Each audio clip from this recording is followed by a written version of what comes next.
All right, we are live. What's good, fellas? What's good? Hey, what's Word. happening? What's going on? What's the word? And chilling, man. Figure we should since we virtual and don't got the soundboard, we should just get right into it. Oh, it ain't no thing with me. Let's go. Let's rock. What's up, man? Y'all ain't got no questions? None of y'all, been Oh, you know hovering what? on? I have a question. I do have a question. So, when you make plans with somebody, right?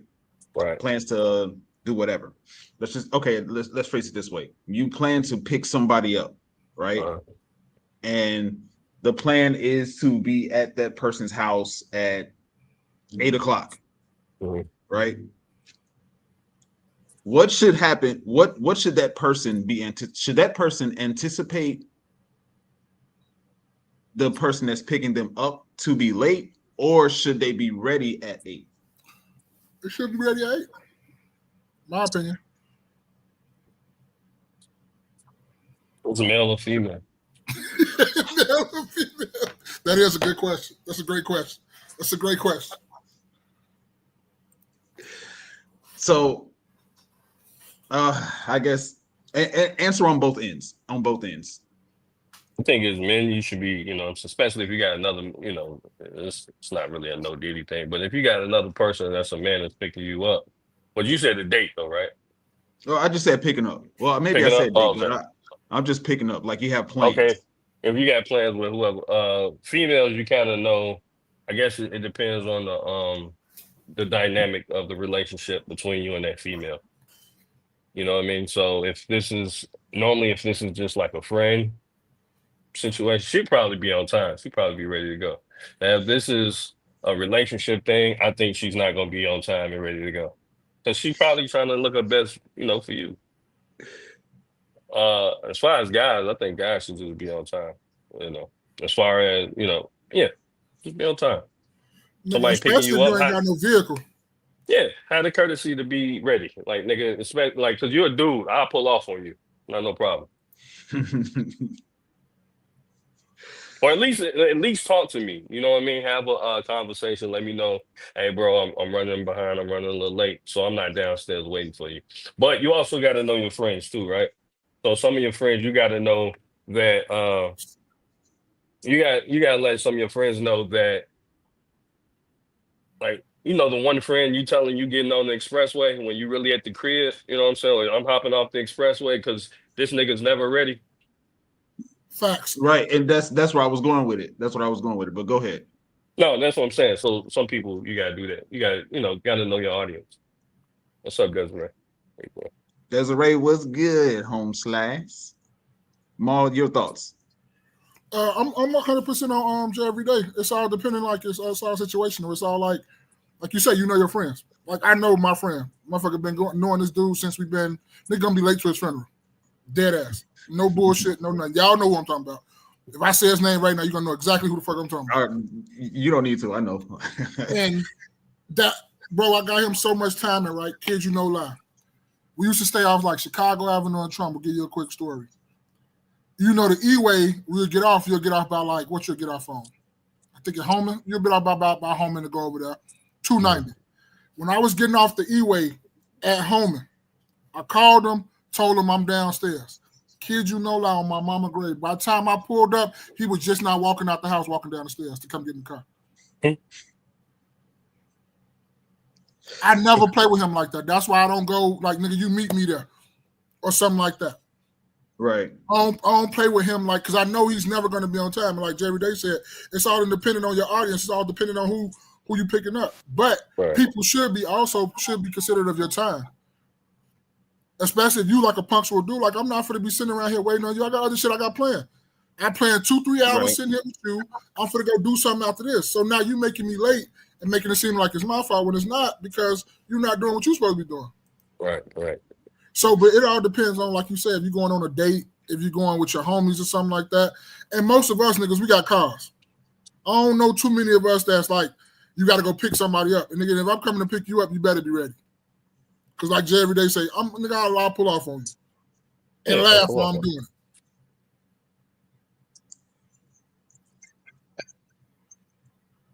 So it's all depending on what you're picking up, who you're picking up. It's situational. So what if the person that's doing the picking up is normally late? Like for instance, if I'm picking somebody up and I'm normally the one that's 5, 10, 15 minutes late. So that person is saying, well, you're normally 5, 10, 15 minutes late. So I wasn't ready because I know you're always late. Oh, well, that's understandable. Because you You always kind of know late. what Jared did. I said that's understandable because you always late. I shouldn't, you know what I mean? Like if you also on the other end got to be on time. But you also got to know your, like, bro, this all is situational to me because you got to know yourself. People know who they are, but they don't want to be truthful with themselves. Like, you know who you are, so be truthful with yourself. If you know you're a late person, you know you're a person that don't like to do this or don't like, be truthful.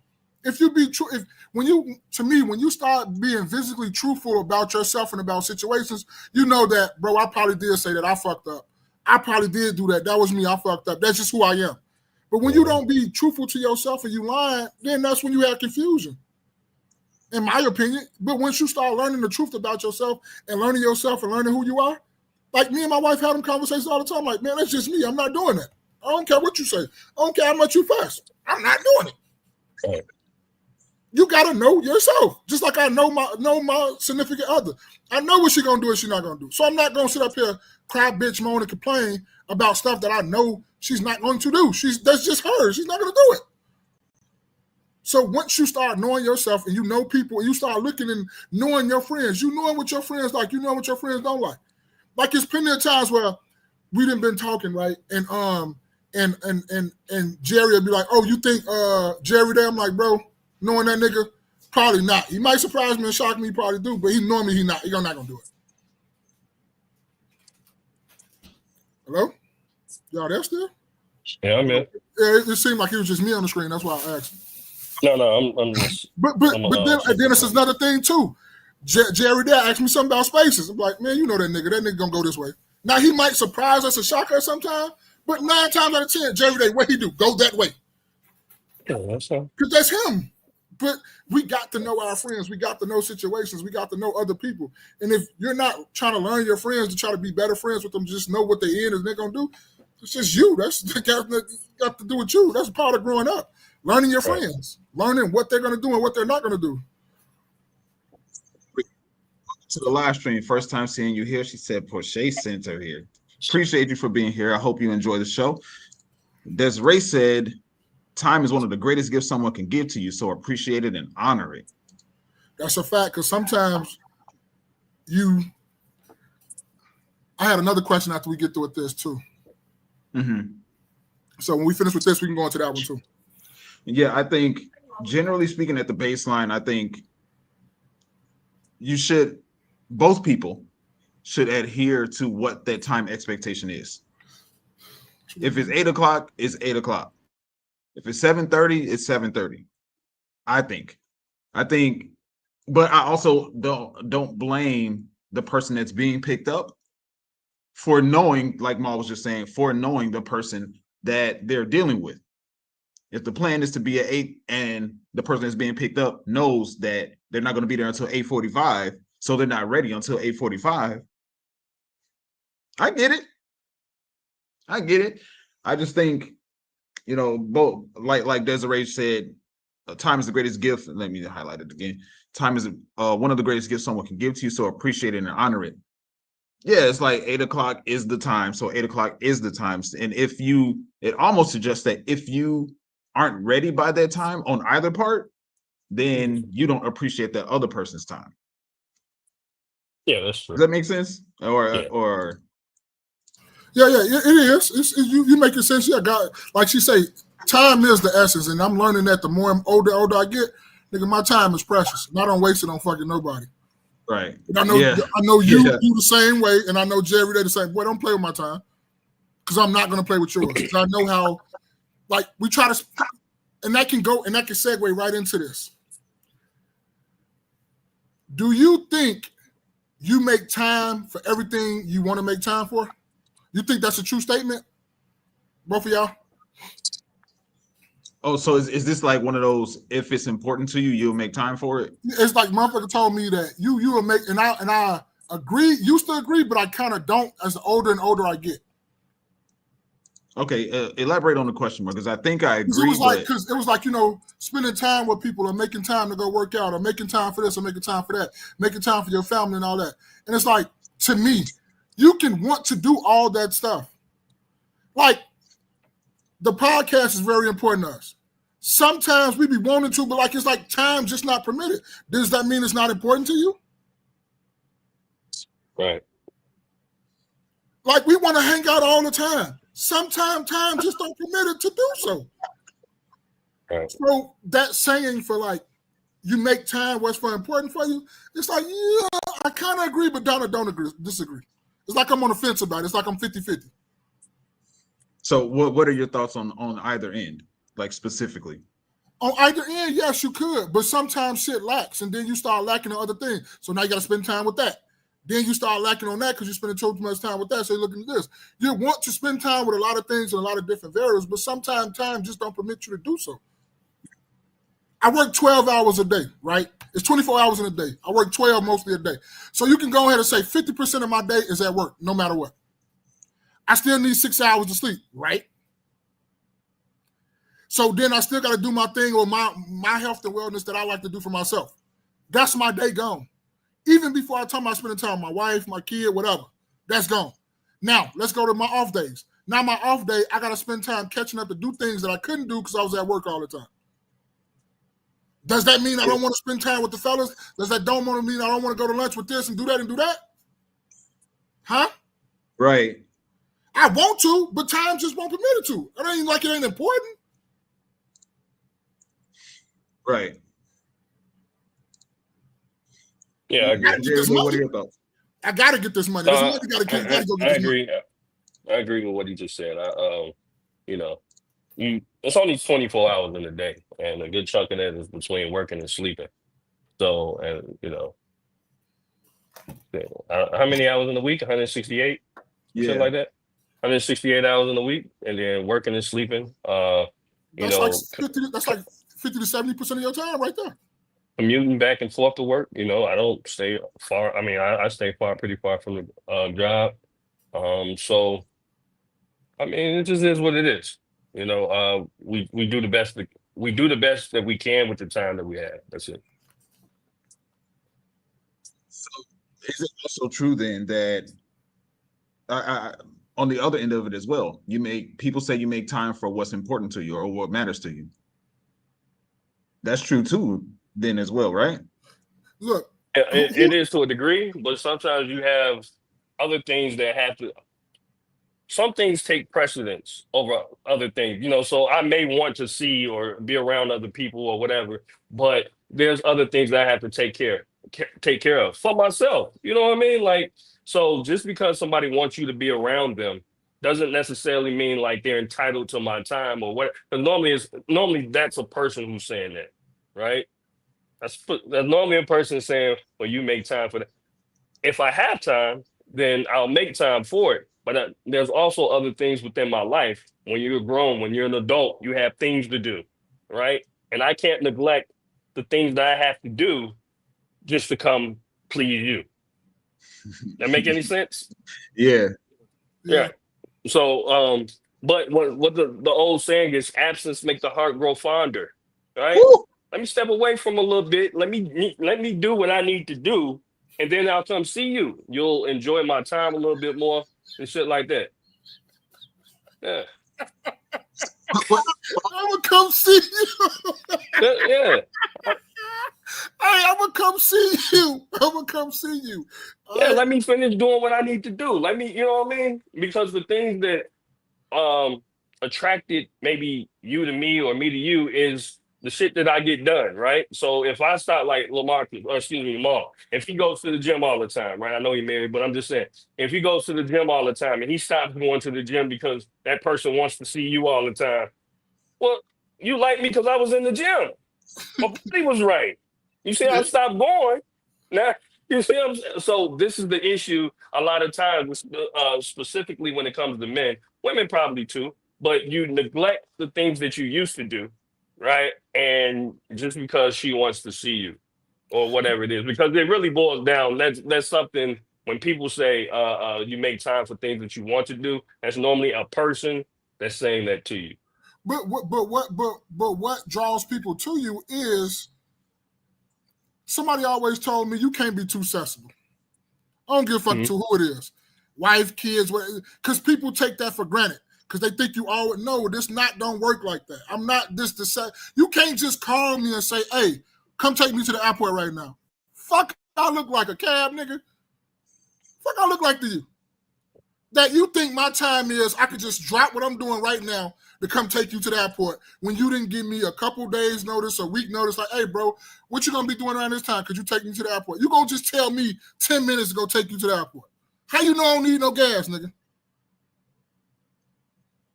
You just can't just come to me with my time until I don't give a fuck who you are. Wife, kid, mother, father, whoever. You're not finna just, even if I can do it, I'm going to tell you no, because, nigga, this don't work like that. You can't just tell me at the drop of a dime that you need. Now, sometimes I might do it if they're important, but sometimes I say no because you can't just do me like, oh, no, nigga, my time work valuable. You can't just do me like that. Don't do me like that. Like I ain't nothing out here in these streets. Nigga, I'm somebody. I am somebody. Yeah, like you just ain't finna just at the drop of a dime come tell me like, no, they don't work like that. And that's why people like who you are anyway, because you're not too accessible. People like things that's rare. And if you're too accessible, you can just be at the drop of a dime and everything you do, they're not gonna like you no more. Because everybody gets that. Everybody don't have access to me. I don't give a fuck what you think. And I think Jerry Day is the same way. I think Space is the same. Everybody don't have access to y'all at all times. There's probably like a handful of people that got access to y'all on a regular basis. That's your kids, that's your mother, that's father, everybody else don't got that. Nigga, we cool as hell, and I know I don't got that like that. Now, I can't get in contact with you and ask you a couple questions and stuff like that, but I just don't have access to you like that. Just at the drop of a dime? No, that's for family and rare family. Everybody don't get that. And sometimes you don't give that to them neither, though. Yeah. True. I think it's you do make time for what's important to you, but it's also like not everybody is worthy of your efforts and your time. I think because I know I realized within myself that I've done that before. People would invite me to certain things or want me to do certain things, ask me, I should say, to do certain things. And I'd be like, I'll get to it. And then after whatever situation was, whenever it passes, we have a conversation about it. And they would say, if it was important enough to you, then you would have made time. Now, that doesn't, you asking me to do something doesn't mean that you're entitled to my time. Right. However, I asked myself, was it important enough to me? Then I realized actually it wasn't. It wasn't important enough.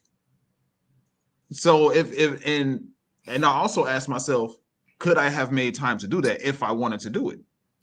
Okay, but then you stretching yourself thin. Now you taking time away from yourself of things you was going to do though. People don't understand that you need time for yourself too. So now I'm already got all this other stuff I got going on and I got doing and all that other stuff, right? So now I'm going to take pieces of my own personal time that I had, stuff that I had entitled for myself to give to you or give to that situation. Now I'm taking for myself though. So it's not saying that you're not important, but it's just that, nigga, if I had a couple more hours, yeah, I'd give them to you. But this is my time for me. I'm going to do this. So now I'm cutting this short. I'm running thin on this and running thin on that. Now I'm around here tired, lagging, cranky because I'm sleepy or tired. Now you're mad at me because you don't want to be around me, or the situation is lacking my effort that it takes for me to do it and do it at a high level because I'm tired. And I didn't have no I didn't pour back into myself at this time that I normally pour back in myself to.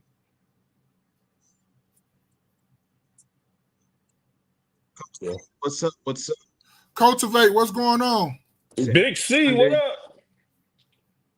What you call her? Big C. Big Not the little one. Not the little one. Big C, not the little one. Big C. But yeah, I totally go ahead. I was gonna say, I Cultivate want to said your talk about delivery. that comment too. I want to talk about that comment from Cultivate too. This comment right here. Yeah. OG, what's up, OG?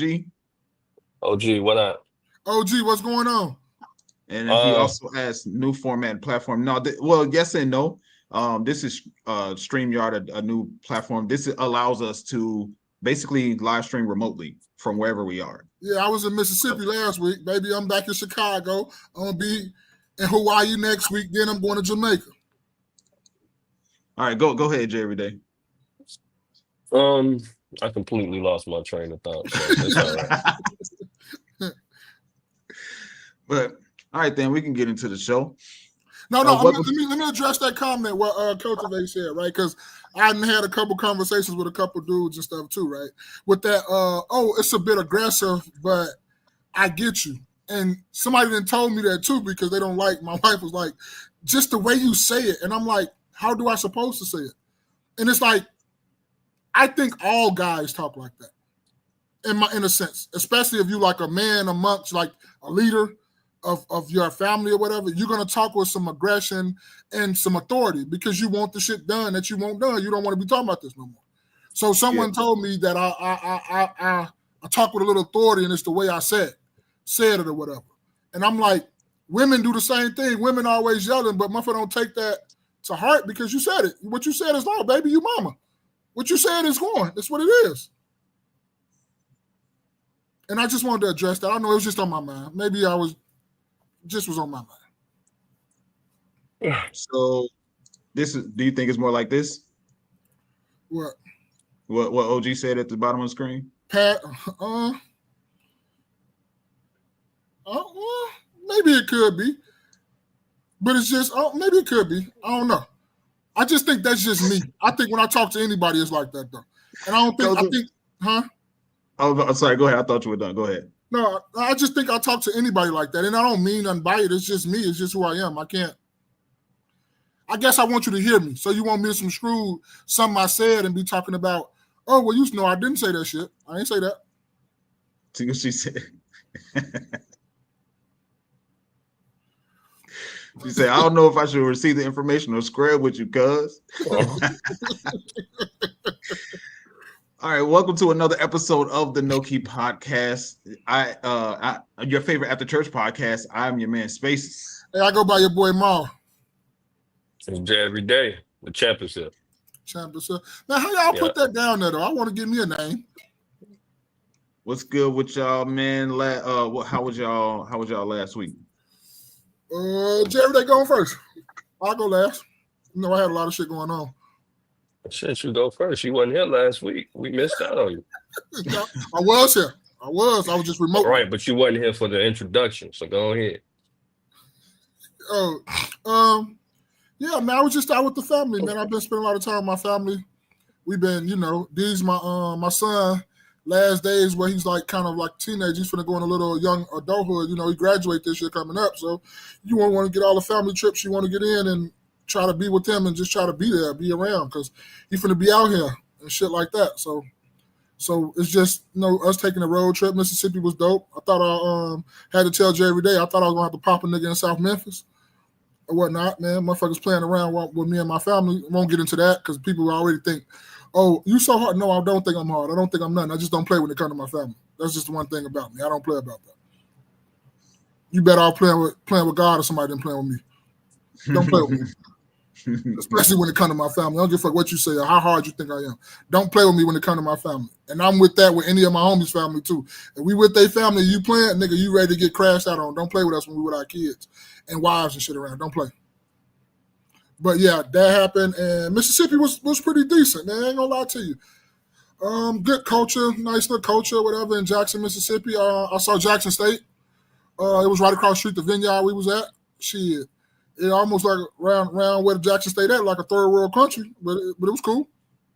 it was okay. It was decent. I heard the band playing over there, pretty good. I was gonna go over there too, and it was just decent, man. Jackson was pretty clean, pretty decent. Nice little cribs and stuff. It was nice like yards, and like I was just looking at houses, and I think Jay every day in a sense of like me a little bit, like when you seen everything. You looking at everything. You looking at the type of cars people drive. You looking at how they dress. You looking at how they say this, how they do that, how they interact with this, how they interact with that. And I was just looking at like the cars and stuff they were driving. Like, ain't nobody driving really no regular cars. Everybody in big ass SUVs, pickup trucks, and small SUVs. Ain't nobody driving no regular cars. And they driving a lot of like GMCs. It was pretty much some Chevys, but it was mostly GMCs and stuff like that is what they drinking. Food was terrible, man. I ain't gonna lie to you. And the only reason I say it was terrible is because where I went was we wanted to, because I was going with other people. So I just was like, okay, I'm gonna go do whatever. I'm gonna just lay back. This really ain't my trip. And we went to some spots where like, we go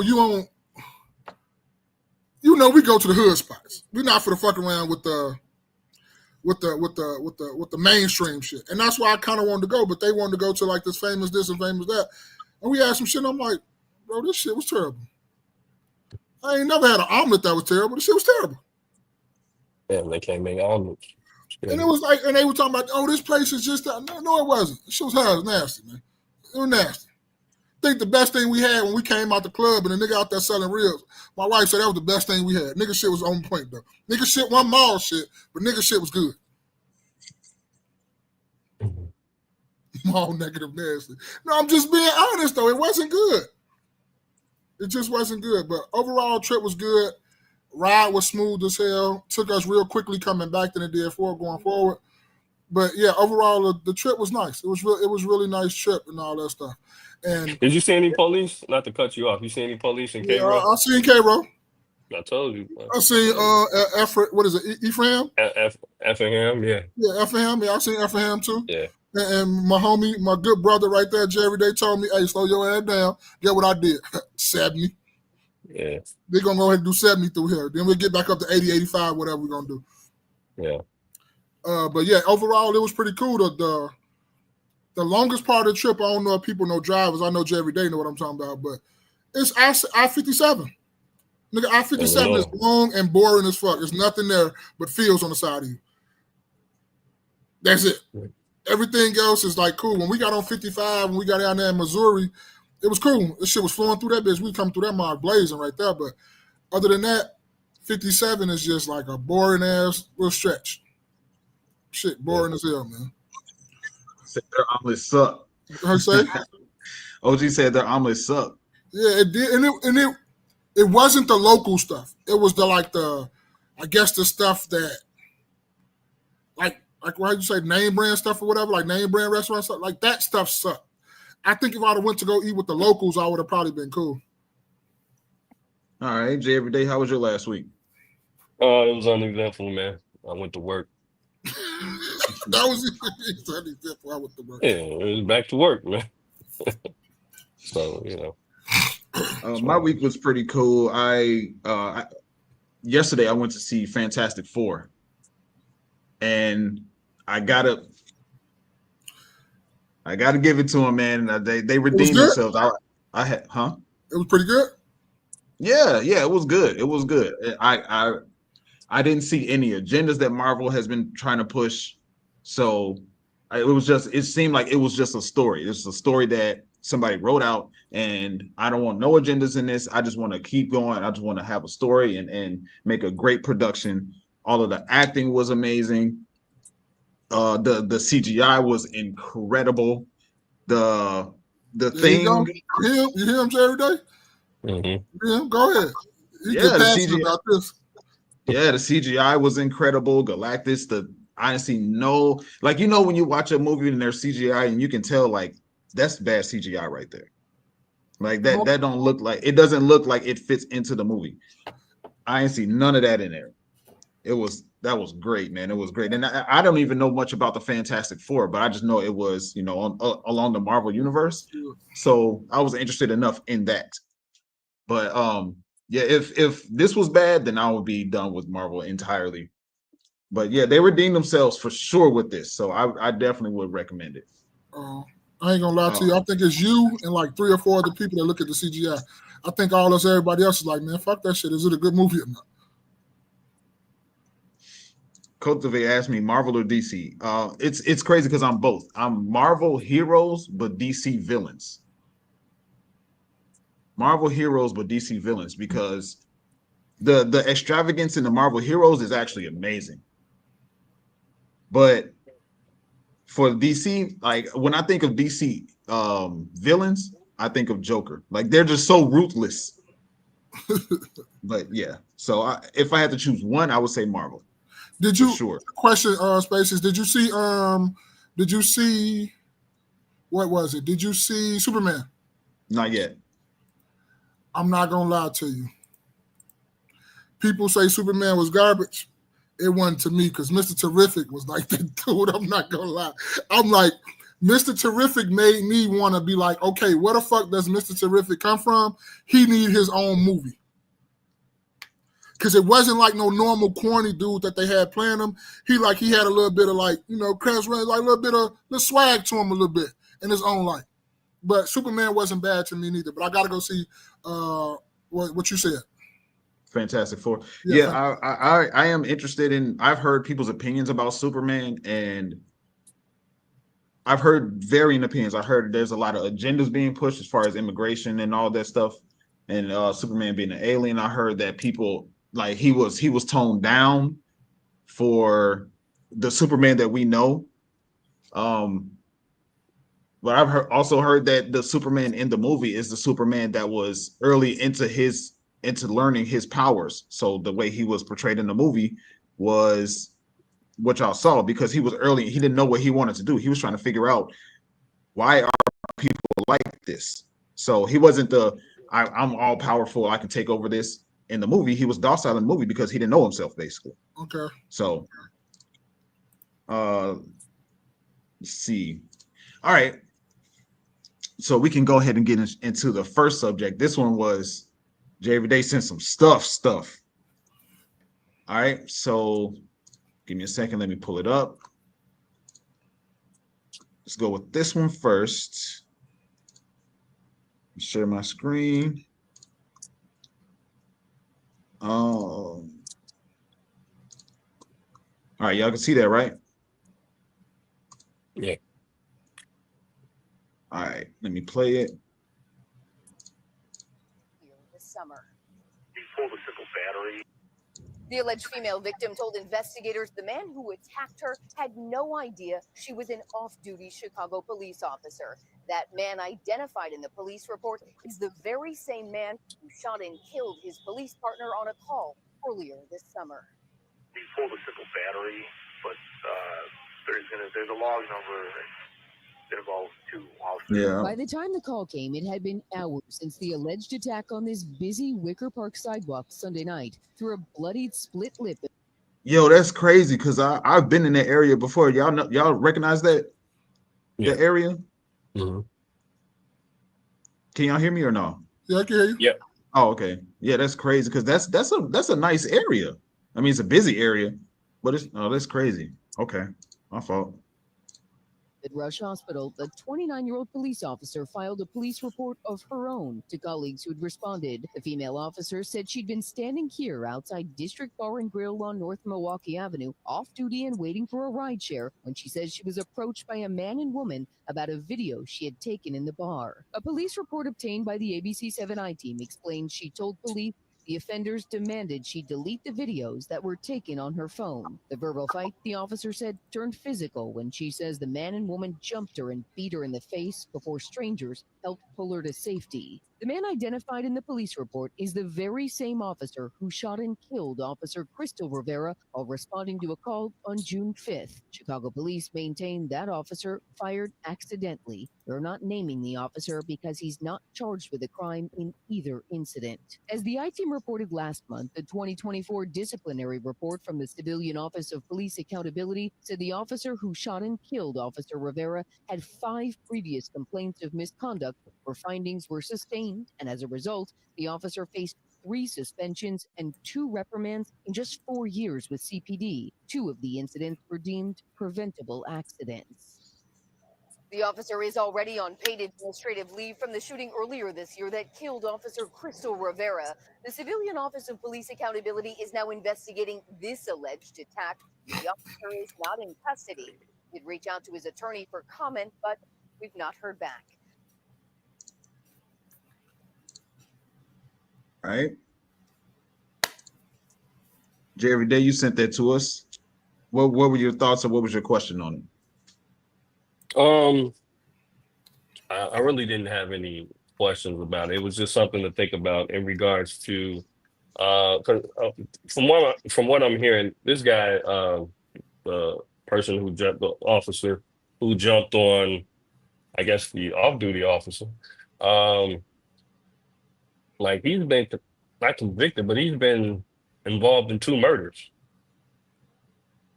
You see what I'm saying? And now he's jumping on the off-duty officer he didn't know that was off duty. And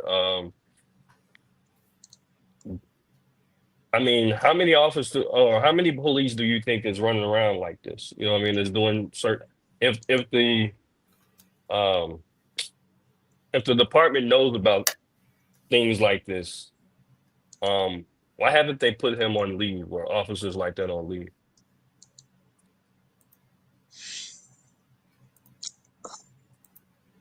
You know what's crazy? Because he's not the only one. I can almost get it seems like there's a lot of officers that's out there, kind of rogue. No, it's not. They all good. Turn your camera on, then turn it back off. No, it's not. They good. Jazz, welcome to the live stream. Glad to see you here. Hope you enjoy the show. Be humble pretty much echoed my sentiments. It's not okay. Let me rephrase. It's not necessarily the system. I shouldn't say the system. It's just the. I've heard people have issues with the union and what it stands for and how the union protects its employees. So I've seen it actually, how the union protects its employees and how a lot of the times the worst people that are bad people are protected by the union for one reason or another. Like it's terrible employees.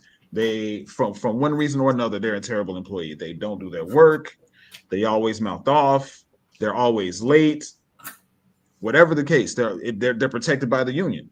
So for that reason, I've heard people say the union is a bad thing because if somebody's exhibiting those types of behaviors, they shouldn't be fired. They should be fired. They shouldn't be protected. Mm-hmm. And it's very difficult for a company to fire somebody that's protected by a union. And we hear the issue, the conversation that we had with a while ago, the lady threw the hot water on the police officer, and that particular officer had been in X amount of different situations previously. And instead of them firing him for his offenses, they just moved him around to different areas. I think the unions get to pick and choose who they want to do that with. Like I think if the union didn't want to stand behind you, they wouldn't. Personally, that's just kind of what I think. I think there's a lot more officers who are doing the same thing, or there's quite a few officers. I'm not gonna say a lot, but there's a lot of officers that's out there that's allowed to. You say, yo, what happened? It just went back. It came back up. It's back up. Oh, okay. But there's more officers that's out here doing the same thing. Been involved in not just friendly fire shootings, but just shootings out there on the street where you think they're trying to stop a criminal and they just out here, roguely shooting people. And then they'll get, sent back outside to go work and potentially do the same thing. I've heard of officers having 2 and 3 murders under their, well, I don't know if they classify homicides under their belt, shootings under their belt because and nothing's really happening to them. But then there's officers that goes through their whole career and don't have any shootings. How is one officer able to have all these multiple shootings and get into these confrontations, but then you also have officers that don't? Paul, what you got on it? Hey man, It just then you got. I'm trying to see how I'm gonna attack this, right? Because this ain't really like it's not shocking to me, like not one bit. And anybody that say this is shocking has been underneath a rock all their fucking life. Because this is not shocking. For them to uncover the truth, and this is what the really real reason is. Because you out here, because to me, when I heard the whole story, nigga, you was out here with your side piece. She caught you on camera with your side piece. You wanted her to delete the footage because you don't want this out there with your side piece. So now you and the side piece had to jump up because y'all was doing something wrong. Am I lying? That y'all don't think that that's probably what happened? It kind of sounds like what happened to me. Mm-hmm. You didn't want your wife probably to find out that you was out here creeping.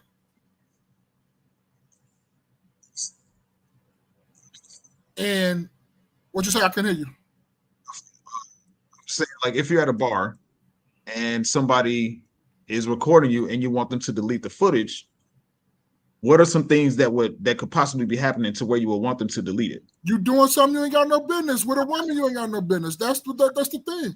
Because when you outside, bro, you can't tell people not to record. That's why I really don't go outside. I don't like being filmed. So guess what I'm going to do? I know I can't stop them from filming, but I can stop going to places where they always throwing up their camera. That's why I like just hanging with my fellas and doing this, because like everybody has to record everything. And y'all know I don't like that. I'm not trying to hide anything. It's just that I don't like that. Because to me, you're not trying to enjoy your time. You're trying to catch moments for people on social media. You're trying to catch moments for people that's on social media, for you to look popular. You don't really care what's going on out here. You're not in the moment. You're not enjoying your time. Because you're too busy trying to catch a right moment. Because you catch an angle, like, nah, I ain't really like how my double chin look. You catch another angle. Nah, my edges ain't on point right there. You catch another angle. So that's what you're doing. You're not really enjoying your time. So let's go back to him doing what he doing and shot this cop. And he's still, so what, he's on leave right now for the shooting or what happened? I'm not even sure he's on leave.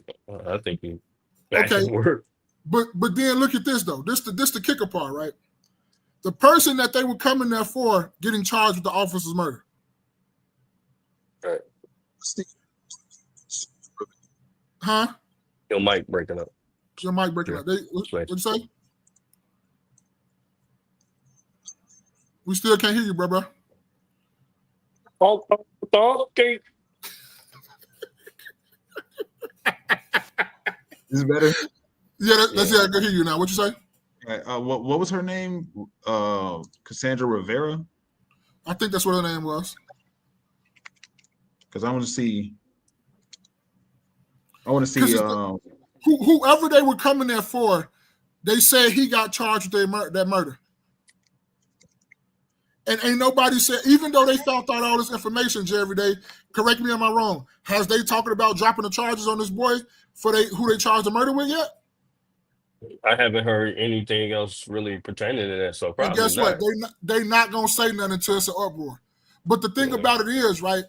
Because I've been seeing a lot of this too. People always say, and I'm not telling you not to comply, but people always say comply and fight it in court, in which is rare. That's what you're supposed to do.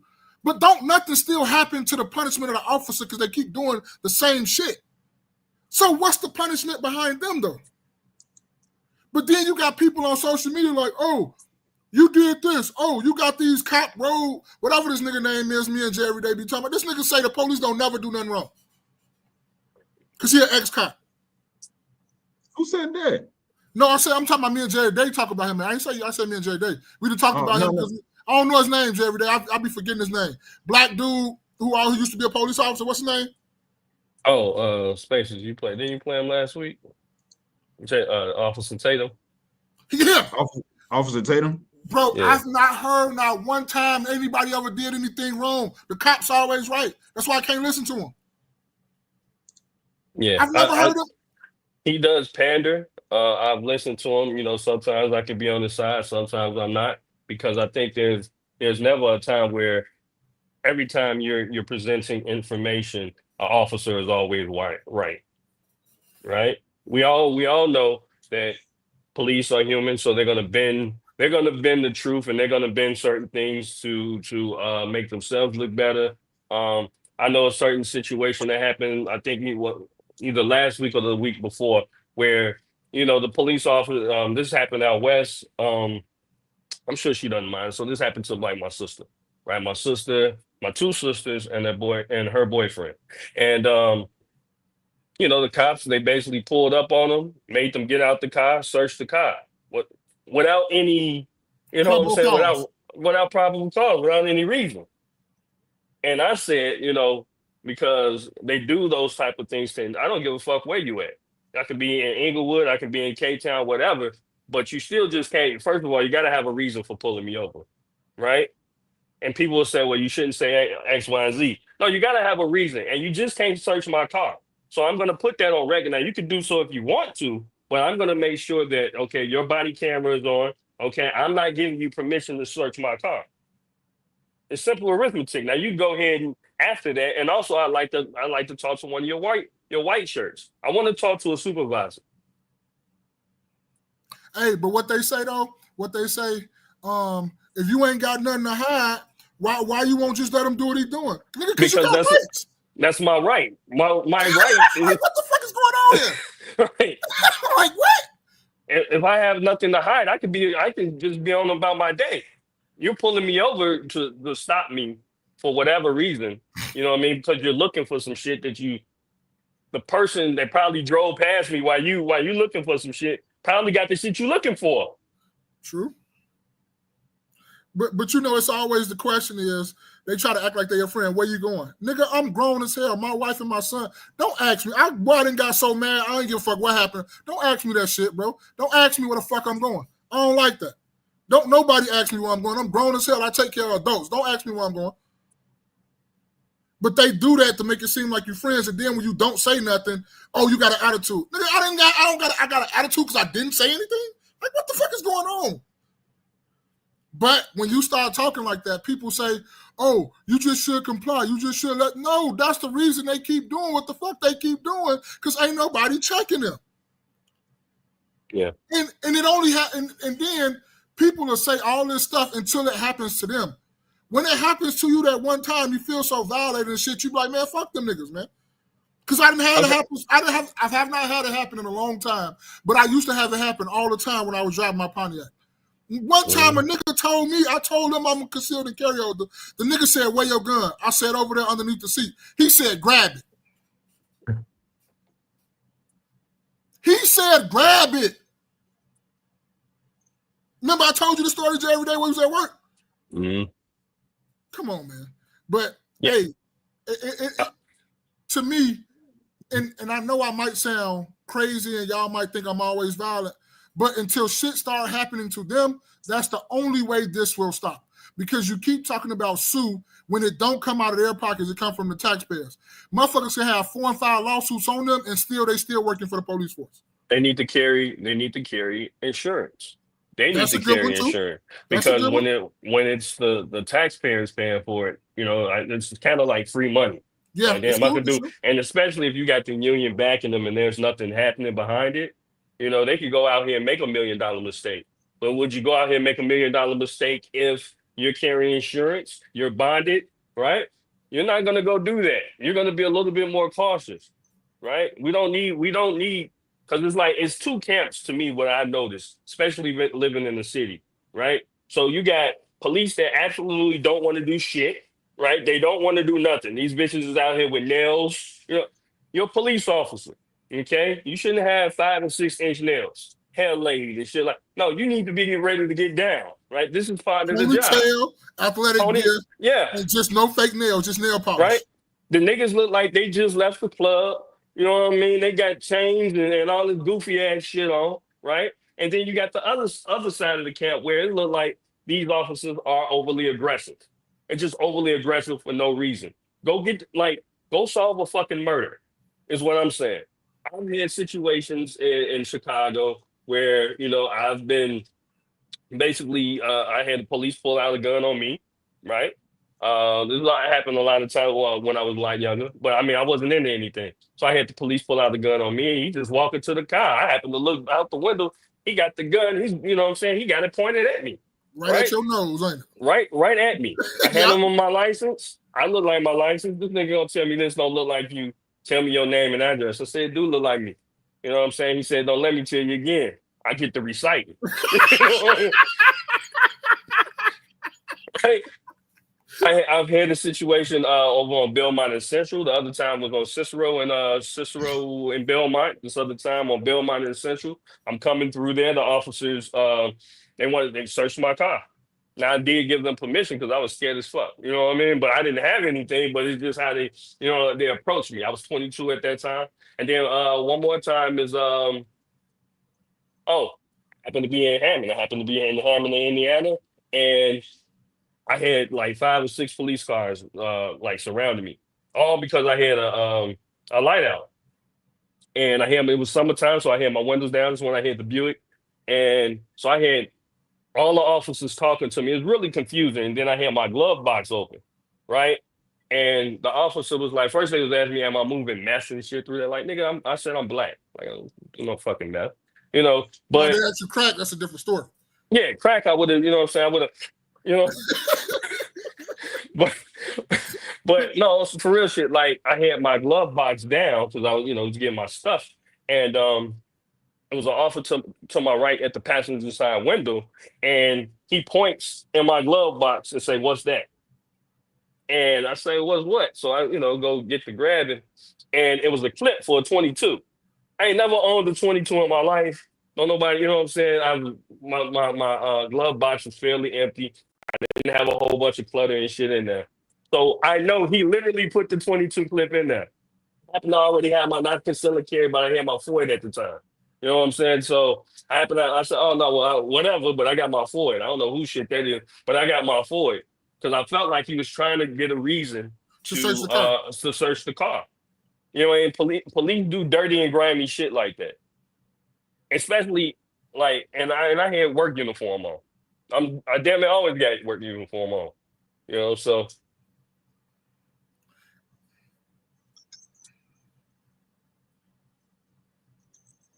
Can't hear you, bro.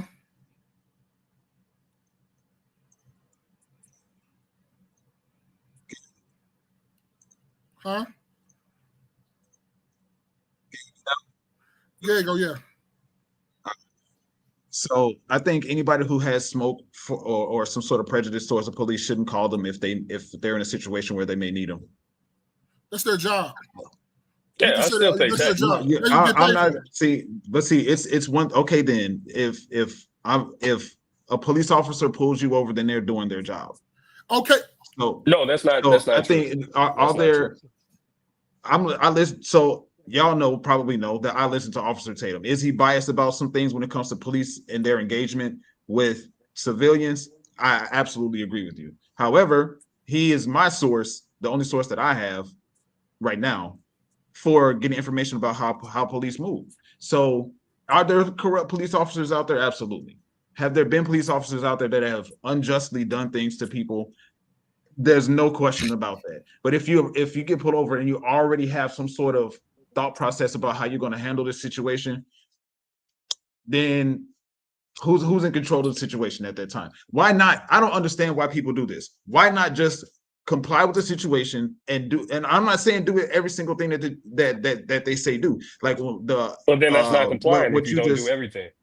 what Maul just said, like they say the police officer said, grab the gun. That's absolutely stupid. So you got to try to have a level mind with this interaction, but at the same time, what are you pulling me over for? Like I see a lot of people in the media mouthing off to the police. Why do that? You don't want them to find any reason to escalate the situation. Do what you got to do, get the situation over with, and get the police out of there so they can stop talking to you and handle it through litigation or something. Look, That's a waste of time to me, right? At the end of the day, like I get what you're saying. Like if you don't want this to happen, however, it's their job to be able to handle certain situations. That's their job. If they're pulling you over, you need to have probable cause. Well, what's the reason I'm pulling me over? Okay, if it's a seatbelt thing, give me a ticket so I can get the fuck on. Like, you know what I'm saying? You want to talk to other people in the that's not how it works. Just because they pull you over doesn't give them a reason to just Do what the harass. fuck they want to do. That's not how this works. We can't If do what it the fuck we if want to it's a do. simple driving or infraction or something like that, let's deal with that, right? Oh, I pulled you over for speeding. Okay, let's deal with that. That's not, if you smell, I guess, most places, it's even an issue as far as, weed or whatever. Like, burnt weed or fresh weed and shit like that. Like, this is why I tell people in general, don't even smoke in your car, right? Just in general, but even smoking weed does not give them probable cause in most states or a lot of states these days for them to not pull you over, but search your vehicle. They need to learn with training, just like you and I have training for our jobs. They need to learn within training. Hey, you cannot do this, otherwise you're going to be held accountable, right? I have at least 2 people in my family that are police officers, right? One's a state trooper, one's a CPD. So those are my sources that I can talk to, and they'll legitimately say like, yeah, a lot of these cops out here are on bullshit. And what Spaces just said, really what I just took from what you said, let them do whatever fuck they want to do to you. That's what you just said without question. That's exactly what you just said. Now It's go ahead and literally not rebuttal what what I I just said. said. Okay, what you said. He didn't say that. He didn't just say, but I'm gonna let you go ahead and do what you just said again. Go ahead and say what you said again. I said just comply with the situation and have a level mind about what is and isn't acceptable, and do what you got to do to get them away from you. I'm not saying let them do. I'm not. So what you saying that I'm saying is let them do a full body search on you. I ain't saying nothing. No. If they pull you over, you ask what you get pulled over for. You say okay and comply with that situation so it doesn't escalate. So okay, he say he pulled you over for speeding. Now he tell you to come get in the back of the car. So you go back of the car. Then he asks you where you going, what you doing, what your wife look. So you want me to just comply? Real quick, not to cut you off. If we're pulled over for speed and you say, "Come on, get in the back of the car," that's the stop right there. What are we getting out the car for? I agree. That's what I'm saying. Like, and police will escalate that. They know better. They know better. Okay, if I'm speeding, right, and everything is going, oh, let me get your license, and everything on my license is or whatever is legit, right? It's different things. It's different ways to handle somebody who's a regular civilian, somebody who has a commercial driver's license, and somebody who's a felon, right? So when it's a felon, I think that's something totally different, where I think they can just randomly check your shit. I'm not sure about that or whatever, but when you're dealing with just a regular civilian, somebody who has just, maybe some traffic stops or whatever, you give them the ticket so they can be on their way. Like, your job is to investigate that and move on. And you know what it is too, because I think you did, Spaces, you said before, you've never really, like, a cop you ain't never really had no story to where you were just doing what you're supposed to be doing, minding your business, and motherfuckers just straight violated. Like, just, I don't know, like, bro, I'm a taxpaying citizen and you gonna violate like this? That shit take your whole little man. Like, you ready to crash out? Like, I don't give a fuck what happened right now. You just not gonna just do me like this. I don't give a fuck what you got on your body or what badge you have. You can't just do human beings like that, bro. And that's why they get a bad rap. And then you have a partner who you so-called say is a good cop sitting there watching with his hands folded like boo-boo the fool. Ain't said nothing. Ain't like, all right, bro, this you going too far. Chill out, leave it alone. All right, bro, going on about your way. I've never had a cop that just came in and said, bro, you know what? You're going a little too far. Have a nice day, Mr. Nicholas, or Mr. whoever you are. But you say, and Tatum say, oh, it's always the civilian fault. And it's like, how? That's y'all trying to say cops are perfect when you're never saying like, oh, bro, he was wrong for that. Oh, bro, he was wrong for that. I don't think nobody on God's green earth is perfect. Nobody. I think the issue is people have preconceived notions about how they think police officers interact with people, civilians, and they want to hold on to that. That's not true. And I didn't say nothing about the police officers ever being wrong. I'm saying comply with the situation so it doesn't escalate. I don't That's their job. I don't talk about their job is to investigate the situation, like you said. Now, their job is not to escalate either. Their job is not to escalate. People, but what I'm talking about and what I think is being missed is the civilian that's being pulled over escalating the situation with the police officer. They can because they're a civilian. That's what people tend not to understand. The officer's job is not to escalate. That's their job not to.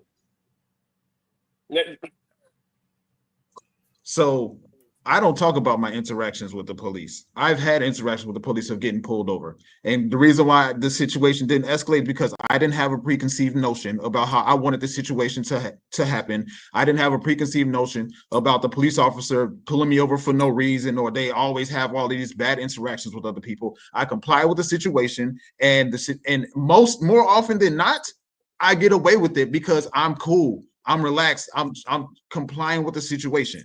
He asked me questions, I answer. It's You just get that away with simple. what? So let me ask you this. I'm not trying to cut you off, but you said you get away with it. So apparently there was something that this is the reason why people comply, right? Because you said you got away with it. So there was something that you were doing, right? An infraction incurred, right? Even if it was speeding, right? So let me try to be on my best behavior, right? So I can get away with, from getting a ticket or whatever it is. But what I'm saying to you is, okay, like if I use my example as far as me, I've been pulled over for no reason, right? For looking at the cop, he was going one way, I was going the other, right? Happen to look up, he's mean mugging me, he does a U-turn. This is the same officer that pulled the gun out on me. So I've had interactions with police where there have been good interactions, right? I'm not saying all police are bad, but the bad ones are the bad ones. The bad ones are the bad ones. I've had a state trooper who tried to, you know what I'm saying? I didn't have a seatbelt on, right? He said, you can get out of it. You got $50. This is pre, body cam day. You got $50, right? That you can't do that. You're not supposed to do that. So you have different officers that will try different things, right? Everybody out here ain't lying on them. And that's the whole thing. Like your interactions may have been great, right? Like I said, for the most part, I've been pulled over probably 30, 40 times. Sometimes it's normally dealing with speeding or something like that. But the interactions, specifically the ones that I've had with the city police, haven't really been warranted. They'll make up shit. I think it's one thing about suburban police, right? But when it comes to the city police, they make up shit. Them some Like nasty for real. motherfuckers. They some nasty motherfuckers. they legit make up stuff. Otherwise, I wouldn't be here to tell. Like I'm a person with a pretty squeaky clean record, right? So I wouldn't be here just talking about it, right? I wouldn't, it's the truth. I think that with Officer Tatum, again, the issue is if you're going to call a spade, right? So if an officer did some things that could have been looked at sideways, then, you put that on blast, right? But he knows his audience. He's going to pander to his audience. And his audience are normally right-leaning, officers, police officers loving people. And that's fine. That's fine. But at the end of the day, I can't legit trust you 100% behind what you're saying on everything as far as when it's dealing with the police, because you kind of you deal in a slant. So I pulled this up because this is something that y'all can hear me, right? Mm-hmm.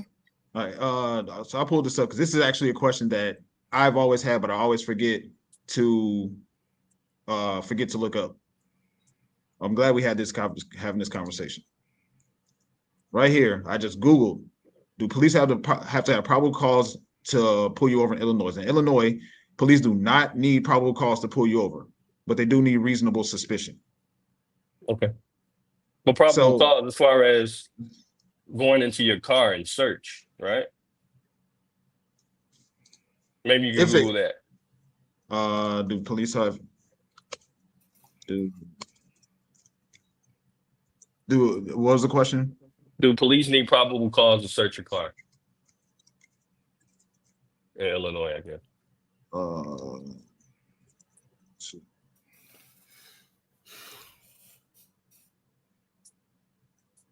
Okay.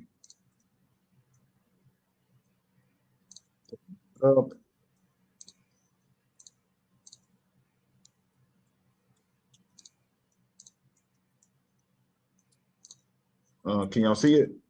Yeah.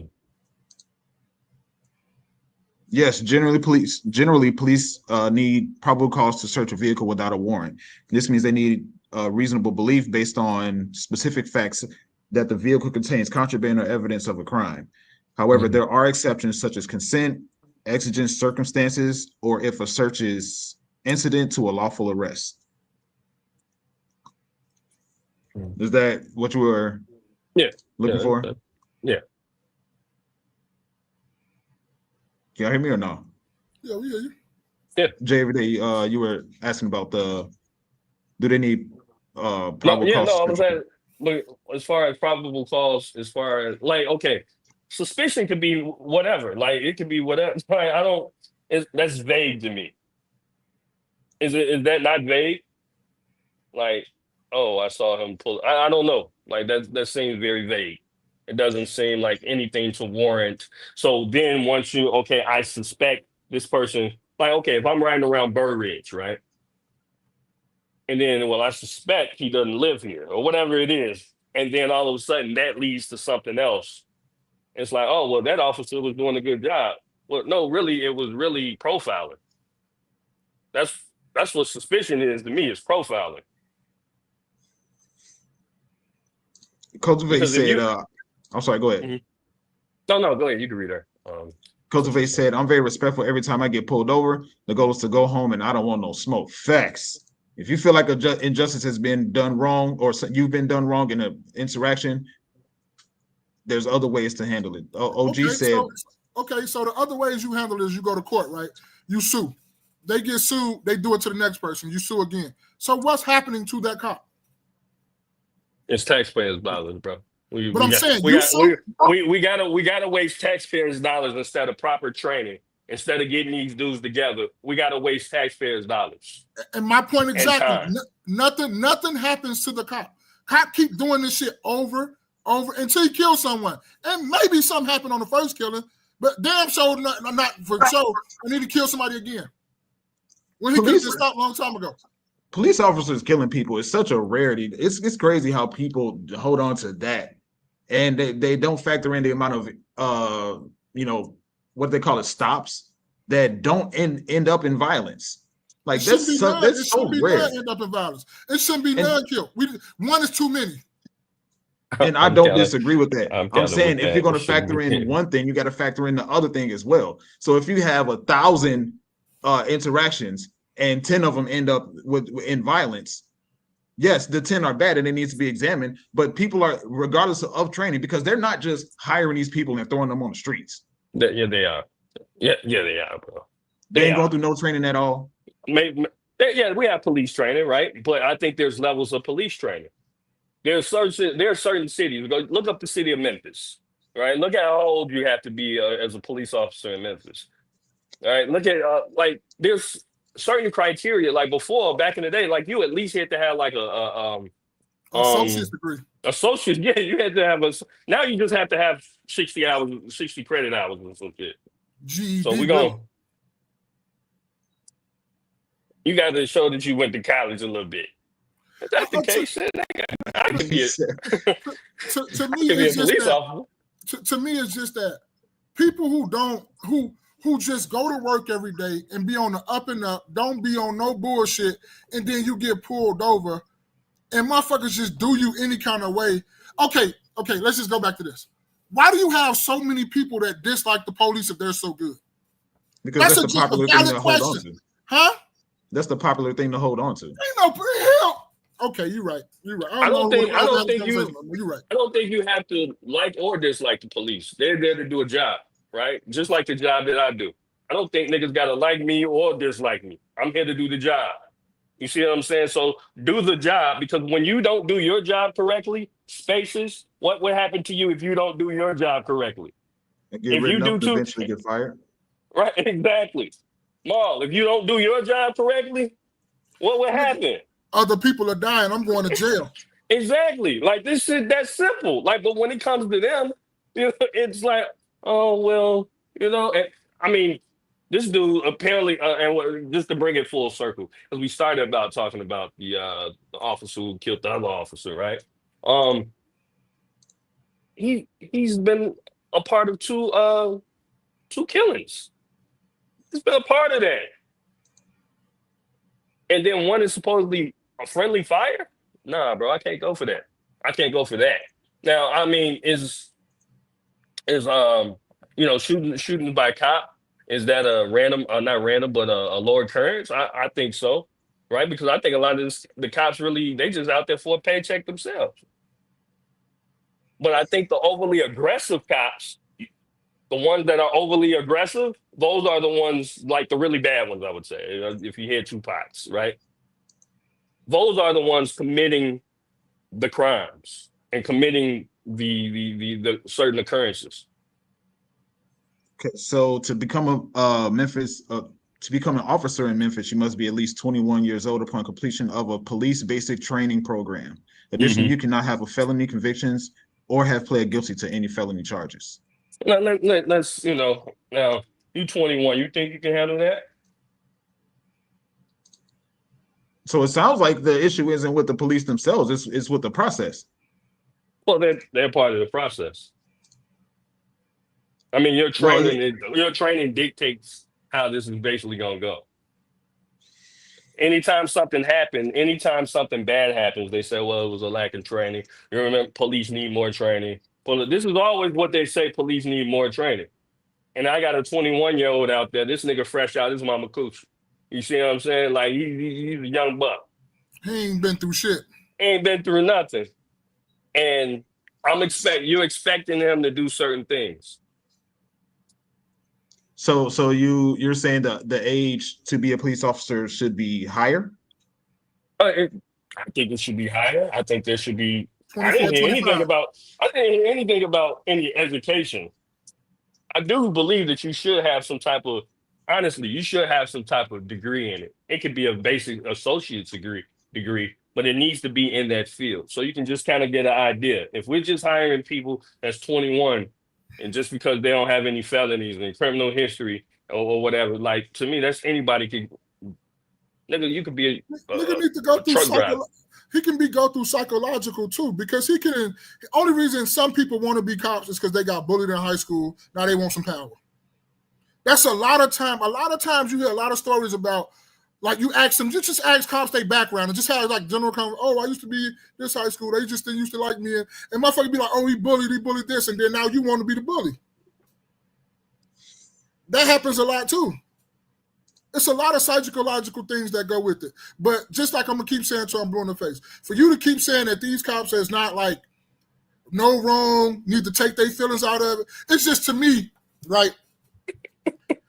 He keeps saying stuff I never said. I didn't even say you said this. I never said that. I never said you said it. I said for people. You're not just the only people. You're talking about everybody. You said for you to keep saying. Those are your exact words. Whatever. For you to keep saying, for whatever to keep saying that, like, you want the citizens to be on their best behavior, right? We should not because you said this. You say y'all should not hold every cop to everything that's been happening. Why should every cop hold every citizen to everything that they stopped the last person for? Why not treat this like a brand new thing? Why not treat this like a brand new situation? You want people and regular everyday people not to have a preconceived notion of cops, but you don't want cops to have a preconceived notion of everyday civilians, though. Because one thing I know about police training and is chat that on fire too. The chat on fire, not to cut you off. Chat on fire. They responding to what you're saying, space. And us. Yeah. No, so part one is people. So you're saying the age should be higher to be a police officer. 25, you said, right? In particular, I think 25 would be a good age. Wouldn't that mean less police officers? No, we got plenty of people outside. People turning 25 every day. But they have to sign up to do it, right? They have to be willing to sign up to do it, right? Well, I just because you have people who are willing to do it doesn't necessarily mean, like, we still have to have certain things in place, right? If everybody could be an astronaut, you know what I'm saying? Would you just be, you have people just signing up. There's certain things that we have to have in place. Marlon and I drive trucks, right? And they lowered the age to 18, I believe, to, get your CDL. Before it was 21, right? So these people basically don't have any experience in driving their personal vehicle, right? Most kids, I don't know how old you all were, but I was, when I got my own personal vehicle, I was 18. But when I got my license, I was 16. And I wasn't really even driving like that at 16, right? I drove a little bit here and there, maybe parents around or something like that. So you don't really have the experience. But in regards to being a police officer, I think that you still have to have certain education processes in place, certain training that you have to do in order to, actually be a police. I mean, I don't care that, you're 21 years old and you want to be a police officer. You can be 25, complete the process, different things that we have, different checkpoints that we have for you. And then you can become a police officer if that's your thing. Because before, I mean, I'm not sure if they've gotten rid of like the fitness test, but there were certain things that officers had to do every year to continue being a officer, enlisted officer. Is that you had to complete, run the mile in a certain amount of time. You had to do certain amount of pull-ups, and so you had to stay fit. If you look at a lot of officers out there, they're no longer fit anymore.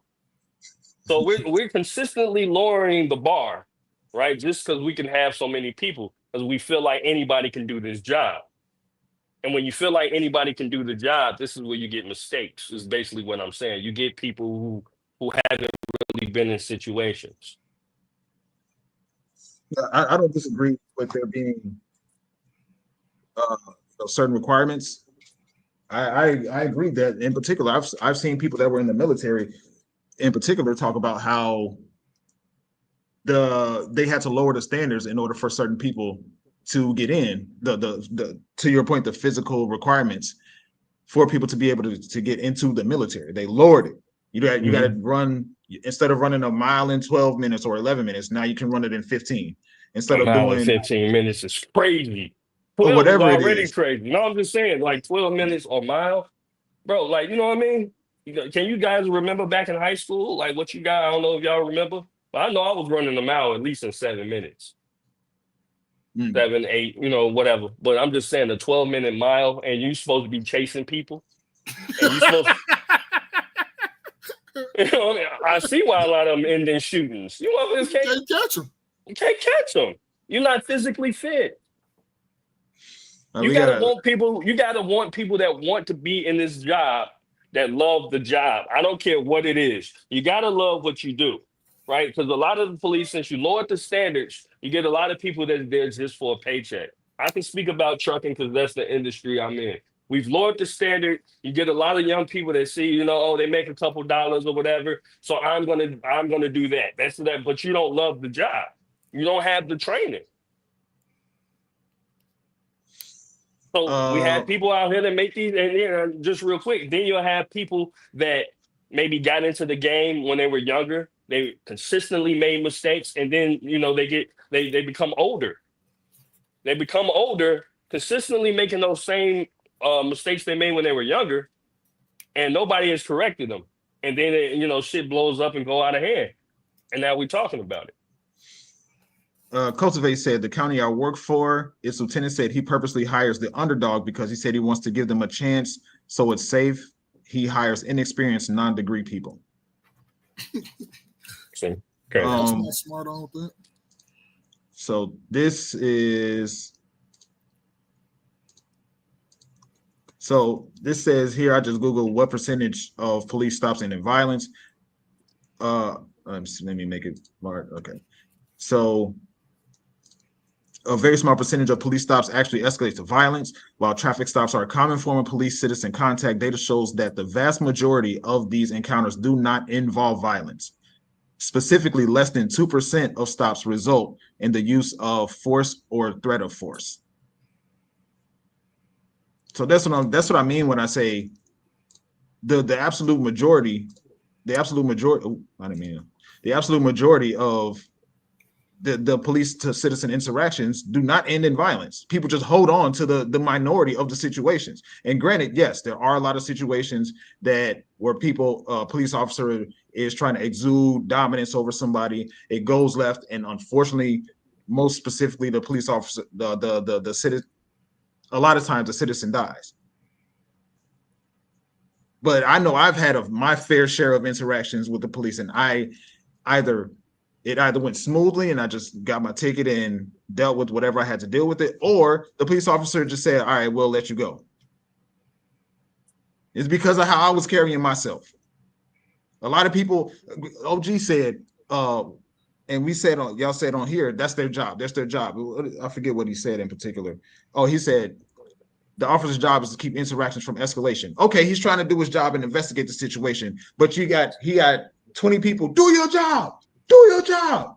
Do your job. How's he doing his job while you being that erratic? Well, on the converse, you've had situations where it's one person, and then you'll have a whole bunch of police as well, ordering you to do a whole bunch of different things, right? I can see how a I person agree with isn't. that. I can see how a person doesn't, don't comply or comply with the wrong things, right? I'm just, and this is the world of the internet. I've just seen different videos. People can cherry pick whatever, but I'm just saying the interactions that I'm seeing between civilians and police oftentimes, and this isn't a race thing I'm bringing up, but oftentimes, because I've seen a plethora of white people getting killed, right? And that's one of the things that they don't talk. This is why a lot of times, to be honest, they are, they're Republican. They are Republican, but these guys are trailer trash or whatever. The scum of the white community. They don't like the police. They don't like them worse than us. Right. They do not like the police. So it's clearly this is the way that police handle everybody, right? Obviously, it's going to be spotlighted in Black communities because it's an urban area. Urban. We're always trying to. There's always going to be a rift between Blacks and the police, right? It's been like that for a long time because we look at police as basically the original slave catchers, but officers or police, they get down on their own too. They get down on their own. Shit, the situation we're talking about. Yeah, I mean, so it's not just Black people complaining about it. It's basically all people complaining about how a lot of police, again, this isn't all police, right? Because like we don't deal in absolutes. This isn't all police, but a lot of police, right? Even if it's 3 or 4 in the department, even if there's 3 or 4 in the department know who these people are. And they ain't being Get rid of them. Right. Stand behind the officers that do right. You wouldn't need an internal affairs if you motherfuckers wasn't so fucking corrupt. Every police agency has an internal affairs. All right. Does that not sound like that's a problem? Like we have an internal affairs. Everything has an internal affairs because it's corruption going on through here. Ma, you got any final thoughts? We've been talking about this for a minute. Yeah. I ain't got no comment. All right, cool. Thank you guys for kicking it with us. This is your favorite after church podcast. Let them know that your favorite after church podcast is live and talking about some good stuffs. So this is another thing Jay Everyday sent to us, and I saw this and I was like, whoa. This is crazy. All right, check it out. Year-old Lane Luviano. She's the one that broke this case open in September when she snuck one of her sleepy stickers out of the classroom. She kind of pulled up her little shorts and said, "Mom, look, this is my sleeping sticker." And I was like, "The what?" When Lane's mom, Lisa, saw the sticker, she thought it was strange and asked her daughter about it. And the teacher gives it to you, where she put it? On my eye. And what's it look like? Sleeping with a moon on it. Lane's dad says he's known something was wrong since school first started. They never notified the parents. So Lisa took matters into her own hands. She reached out to the other parents in Lane's class, sent them pictures of the patch to see if their kids were getting the stickers too. I showed it to my 4-year-old, and she said, yes, that's the sleepy sticker. And if you read the ingredients on them, it has a lot of, it's just things I've never even heard of. And they're giving them drugs to make them sleep, to keep them quiet. Najala Abdullah tells us she'd noticed changes in her son, who told her he'd been getting the stickers too. She says he'd been crying, stopped eating, and was bringing home lunches that he hadn't touched. You think it could be a crime? Most definitely. Yeah. This is 4-year-old Lane Luviano. All right, so according to the story, teachers are giving kids stickers. You know how they have nap time at preschool and all that stuff. They have nap time. And in order to get them to go to sleep, they put these stickers on them, which apparently have some sort of chemicals on them to help them go to sleep. So it's like melatonin or some shit up in them or something like that? Probably something like that. So, Jay Everyday, what did you have any particular questions or? No, I just wanted to get you all's thoughts about that. Like, it's like, damn, we got to watch the. I mean, you always should be watching the people who watch your children, teachers included. But just overall, what's your thoughts about that? Should they be sued? Do you think that the school district or the principal of the school or whatever, do you think they knew about this?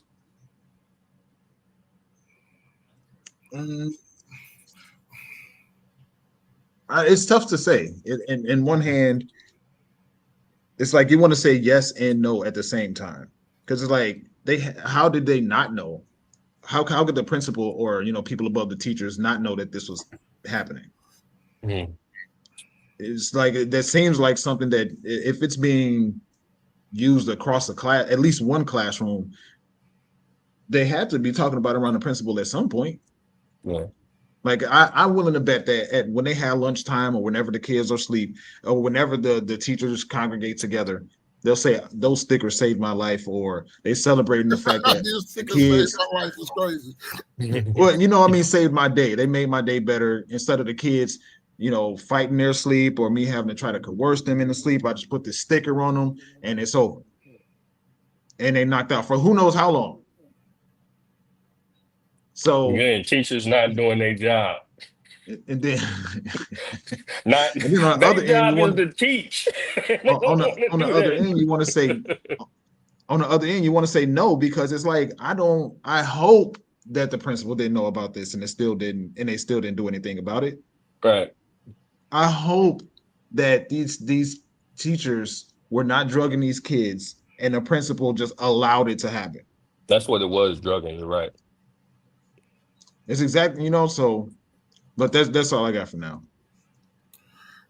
I like y'all because y'all go like the right way, and y'all go like the principal should have known about this. The teacher was wrong. No. I'm asking, should she have known? I'm saying, did she know? Do you think she knew? Or it depends on. it It depends on how many classes was doing it. Was it just this one class, or was it multiple classes? Because if it was just this one class, I can see the principal and nobody knowing about it but them. But if it was multiple classes, everybody knew. Yeah. So I can go that route. But the thing that came in with it to me, like, and I understand, we got to do the legal way and all that stuff. But bro, motherfucker need to come back to whooping people's ass, bro, for real. Because like this is crazy. Like who said it wasn't gonna be no ass whooping? I don't remember none of us saying it wasn't gonna be no ass. We was gonna talk about it. I'm that's just asking the first who knew. Bro, the first thing that came to my mind when I seen this is, well, who need to get they like we always say, bro, women and kids is off limits. Like niggas don't really care about what happened to dudes and all that shit. Nigga, figure that shit out. That's what happens to us men. Figure that shit out. But when it comes to especially children, even motherfuckers getting to the women, well, you're gonna have to figure that shit out too, men and women, figure that shit out. But kids, off limits. And you sitting up here giving them melatonin mixed with probably what's the new drug that everybody going crazy fentanyl. There's probably some fentanyl in there. There's probably all type of shit in them stickers. Them kids fentanyl is crazy. But it's probably all type of shit in them stickers. No, you're right. Yeah. And you giving it to my kid. Now I'm going to pick up my kid. And I'm wondering, like, damn, school must have wore you out. You've been asleep all the way home. You normally talkative. But like I say, you say, did the principal probably knew? To me, if it was just one class, I think the principal probably didn't know. But if it was multiple classes, I think the principal knew. Yeah. I think the whole school knew. Because that's the time they probably be in there chilling, drinking their coffee and doing whatever fuck they doing with the whole school sleep. Yeah. You see the one kid, like the first child, like he had like 7, 8 stickers on him. Like this nigga lifted up his. He thought the overdose. Right. Every time he come in the classroom, bam, yeah, I'm a sticker. They come in the door just, you know. She's the one that broke this case open in September when she snuck one of her sleepy stickers out of the classroom. She kind of pulled up. No, you know what else too? You know what? I just not thought about it too. They say she snuck one of her Snuck. So sleep. okay. She They snuck wasn't even one of supposed them to out. know. So Yeah. motherfuckers didn't know about this. They was collecting them as they come back, you're right. Hey, yeah, you leave, let me get that back. You can't let you go out the room for that. So motherfuckers knew what they were doing. Yeah. I could imagine if the teacher is trying to, cop out from dealing with the kids. No, if the I principal, don't. if the principal asks, like, what are those stickers? Or no, if the principal saw them and let's just hypothetically say that they didn't know. If the principal saw the stickers, the principal would just think, oh, those are just stickers. Yeah. If you ain't get close up on them and see how thick they was or what they look like, he was like, oh, you must have been good today. You got 5 stars. You got 8 stickers. You was good. Nigga about to kill a baby. So let's see. This person says, I'm putting sleepy hands on everybody involved. Facts. That's all. Little man had 7 stickers on them. This is a disgrace. Where do they sell these things? Who sells these? Asking for a friend. Where can I get these? I need 100 pack. Made in China. I need these stickers for myself. See, now I don't say I have a different thought process on it. It's crazy to me because it's like a lot of times when we see kids that are on drugs or smoking weed or alcoholics, we don't often enough point the finger back at the parents. And the reason why I say that is because look at the people in these comments. These people talking about, we saw. You know they ain't serious. Like, come on now. Huh? You know they ain't serious. You know motherfuckers troll all day. And you know with them, you're going to have a few serious comments, but you can't defer the serious ones from the ones the motherfuckers troll. You know that's what people, look at half of them was probably DXPH. Different emails. Yeah. You know. I want to give people, I try to give people the benefit of the doubt, but I also know that a lot of people are drug addicts.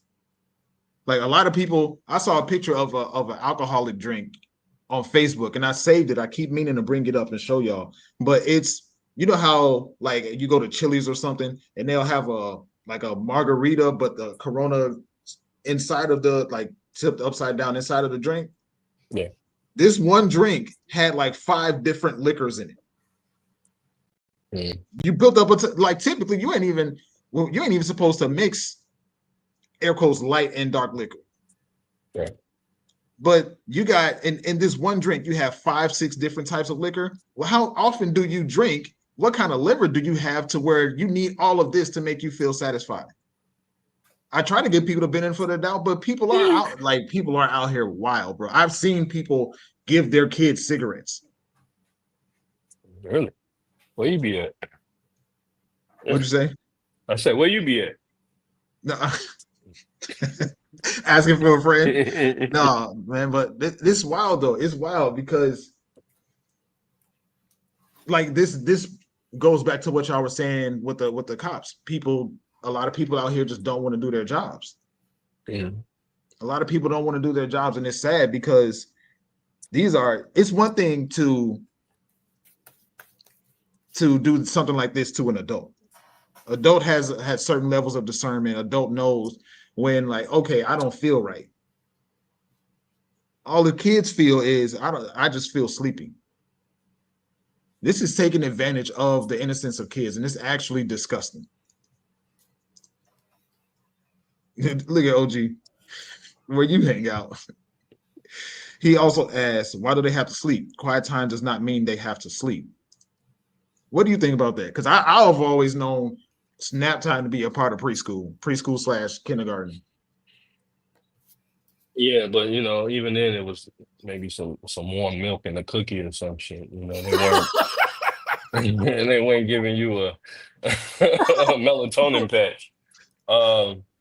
I agree though. Quiet time doesn't necessarily mean like if my kid is, especially if this is preschool, right? I'm not sure if Yes, this it's is all preschool. day preschool, but um, if my kid is at your preschool, let's say it is an all day preschool, they have for 6, 7 hours. You're not gonna have my kid sleep for 4 hours. Nigga, I paid you You for know what I 8. mean? And then he up all night when I get to the, now he back at home and I'm wondering what the fuck wrong with him? Why is he always up? He been asleep at the damn school. And That's then I something like paid we you got for to 8 think about. hours. Normally, Yeah, sometimes you got to pay for preschool and most of that shit and daycare and all that shit. So I'm definitely paying you to daycare. drug Yeah, my motherfucking kid. got your kid in there sleep. Now he at home all night because I can't sleep and go to work. That's wild, man. Like that actually is as bad as I ain't gonna say it. I ain't gonna say it. There was a particular product that was in a clear plastic bottle that a particular prominent individual in black music had 1,000 bottles of. Just saying. Just saying. Some Johnson and Johnson. Some Johnson stickers.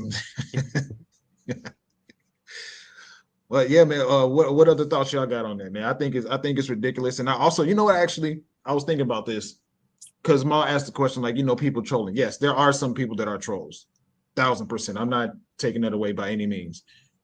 I also think about back when during quarantine, when kids were when school was virtual, and a lot of the teachers were seeing stuff that was happening inside of people's houses. People living in absolute filth, adult toys all in the background, parents walking around naked on the screen. So I would like people, a lot of parents out here smoke weed while their kids are around. I've seen it happen, yeah, no doubt. So Cultivate said, I wonder if the teacher has a loved one in the prison system, because this is one of the ways people try to sneak in drugs through postage stamps that are now stickers. Interesting, Cultivate. That's an interesting point. Interesting point. Just send your loved one that's in prison a bunch of stickers. Who knows? Unless they have like a dog that could sense that stuff. I don't know.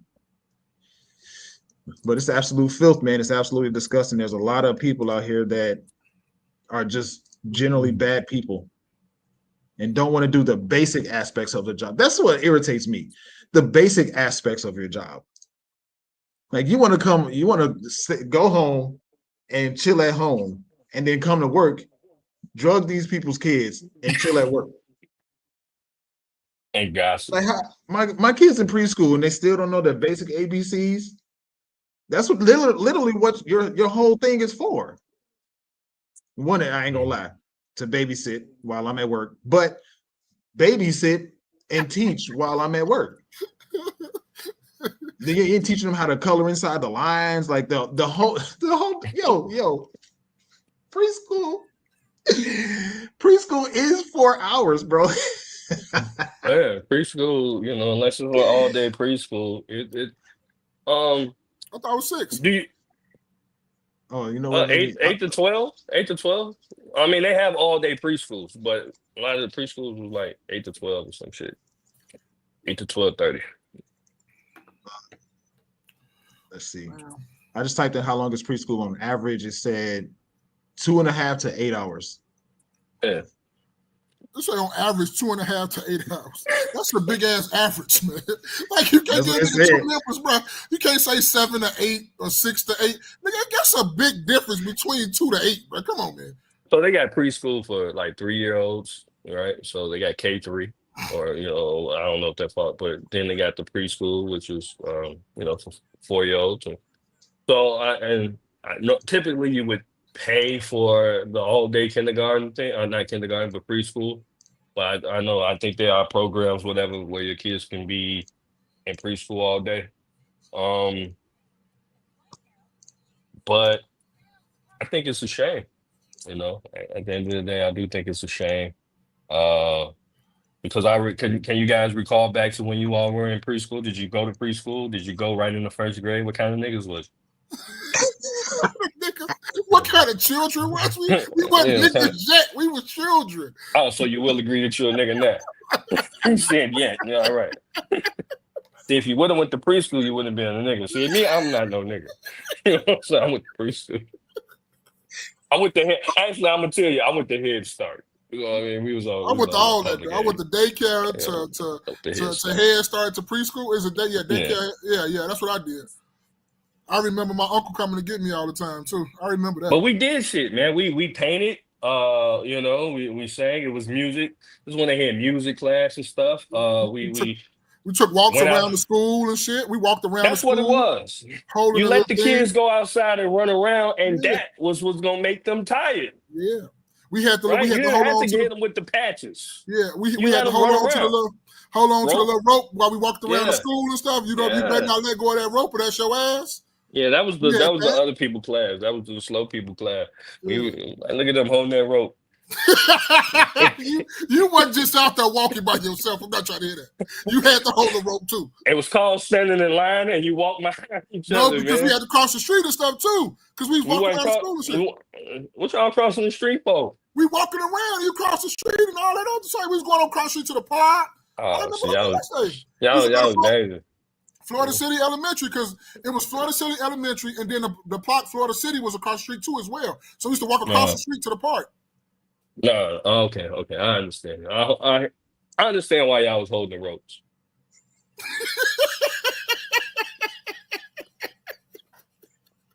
Hey, this shit was fun. No, for preschool, you learned a lot of things at that time. You know, just motor skills and stuff like that. So yeah, and learn how to communicate with each other and how to say sorry and you didn't mean to do that, because you know kids don't know what the fuck they be doing half of the time. Yeah.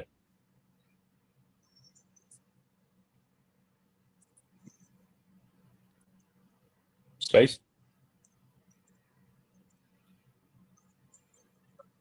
You on mute? So. Can't hear you. All right, this better? Yeah. All right. Cultivate said, keep updated on the story, please. I'd like to know how much time this teacher will get. Gotcha. Yeah, I know somebody's mother gave her 5 minutes in the parking lot. We got to see if they were even charged. Probably wasn't. Probably just got a teacher's license, took or some shit like that. Right. No, that's different though. That's different though. You drugging kids? You know some Rick Ross shit. Who's Rick Ross? No, the teachers at the school. Put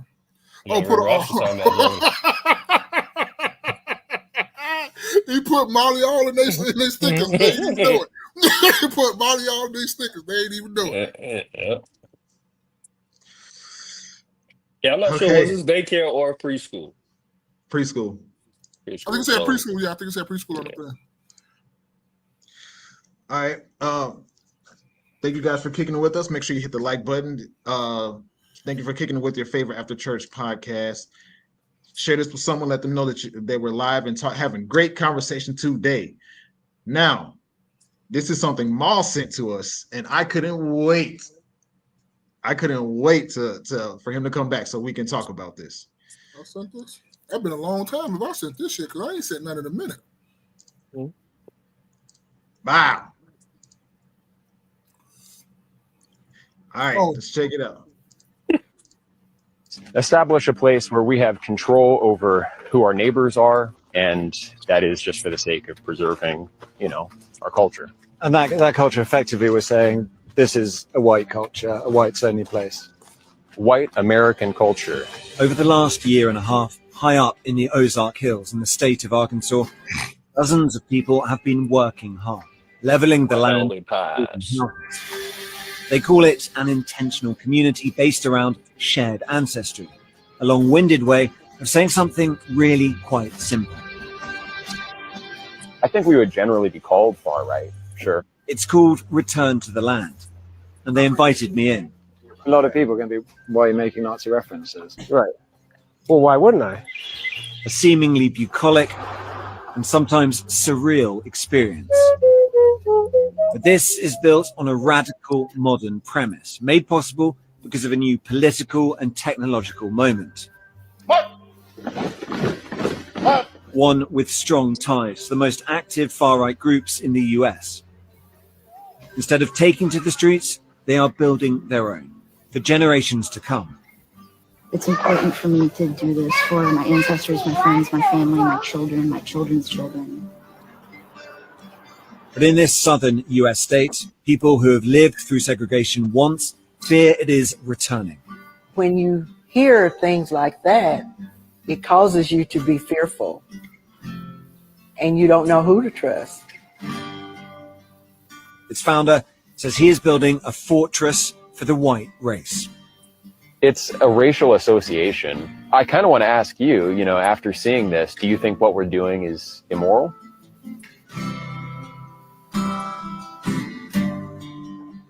What we've done here is comments saying I'm not mad at them. I feel we should be doing this as well. The comedian Nim Spat said inbreeding at its best. This person says Dermoka. But when blacks did it, they burned the towns down. Sophia complained too much. So when people of color build their communities, that means they will stay away because historically, I think she means they always came into our space because they're jealous and scared of what we create. Good for them. Our people should be doing the same. Build a giant wall around us where they can stay isolated from the rest of humanity. That's a win in my book. Okay. So the social media was in an uproar when this came out, a full-on uproar. And, the video explains it. A group of white people are creating and building a white community. So a whites only community. Ma, you sent this to us. So what are your questions? Or what y'all think about it? What y'all think about the whites only community? You go first, Space. I agree with the comment that said, let them do it.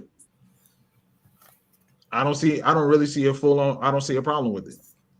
I don't see why people would be in an uproar about people wanting their people to be around each other. I mean, we already have those equivalents of those communities in Chicago. We have a Chinatown. We have a little village. So why can't people make it? Why can't they? Why would anybody have it? Why would this be an issue as long as that particular thing is not causing detriment or harm to anybody else? So that means you'll be cool with segregation? Huh? You'll be cool with segregation? As long as it's not hurting anybody. I don't see no problem with it. Okay.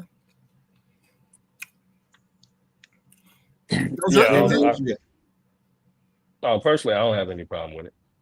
I'm always cool with segregation. I'm all right. If they want to do what they want to do, they want to do what they want to do. I mean, shit, who are we? I don't care. I'm on the same thing too. I don't see what the uproar is. I don't see what none of that is. Shit, I would tell them to build it higher, build it bigger. But this the only thing I have though. When we start doing it, I don't want to hear none of our black people saying shit about it. I don't want to know white people saying nothing about it. I don't want to nobody saying nothing. Because every time we try to do something, it's always, no, you shouldn't do that. We should be more inviting. We should be this. We shouldn't just build nothing for us. We should, no. I have no problems with that at all, not one bit. White power. White power. White power.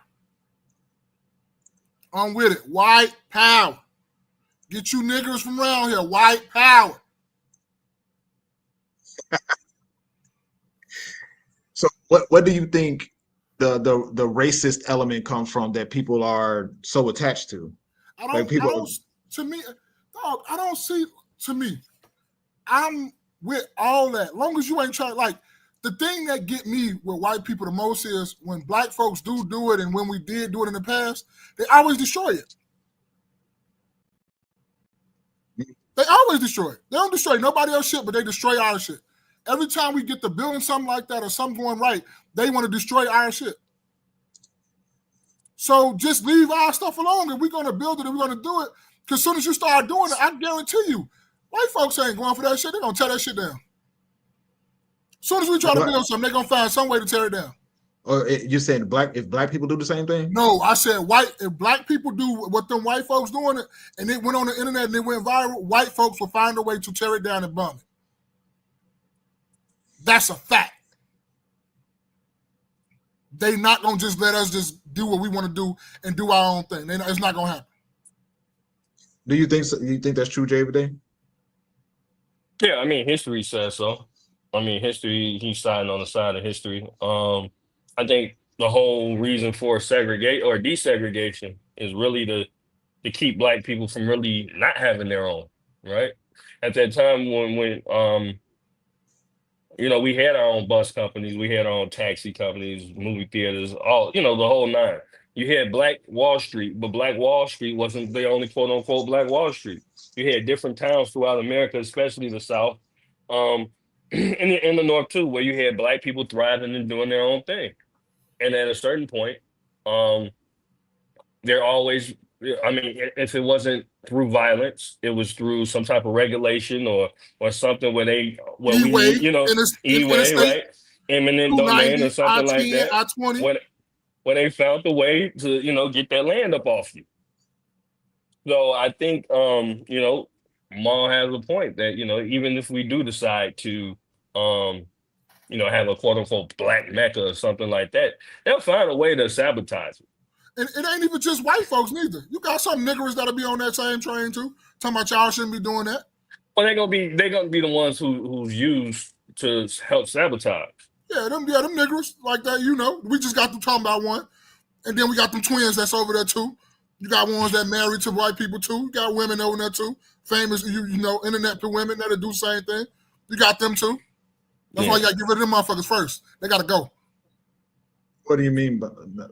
You gotta be careful with your words. You know what I mean. I ain't gonna say it. You know what I careful. mean. I ain't gotta be specific. You know what I mean.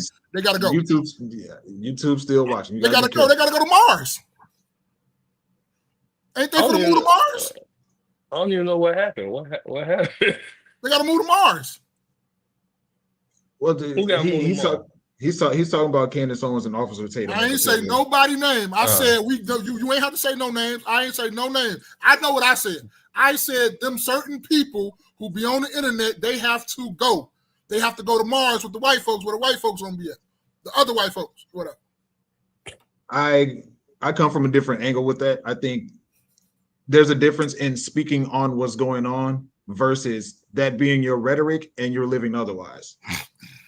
So if Candace Owens, perfect example, Dr. Umar was Prince of Pan-Africanism, black, African, black, all that stuff. And if it turns out, if it came out that he had a white baby mama or he was dealing with white women, you can hold his feet to that fire because he's that person that was advocating for black, and clearly he's living otherwise. Those two people, Candace Owens and Officer Tatum, don't move like that. They just talk about what's going on.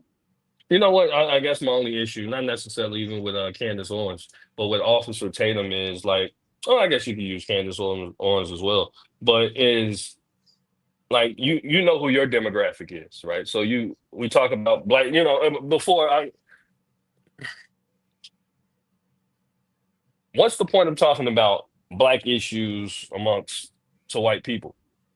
Even I know that's not maybe their whole thing or whatever, but what's the point of talking about black issues to white people? Because she's speaking to the people that make laws. So we're saying black people don't make law.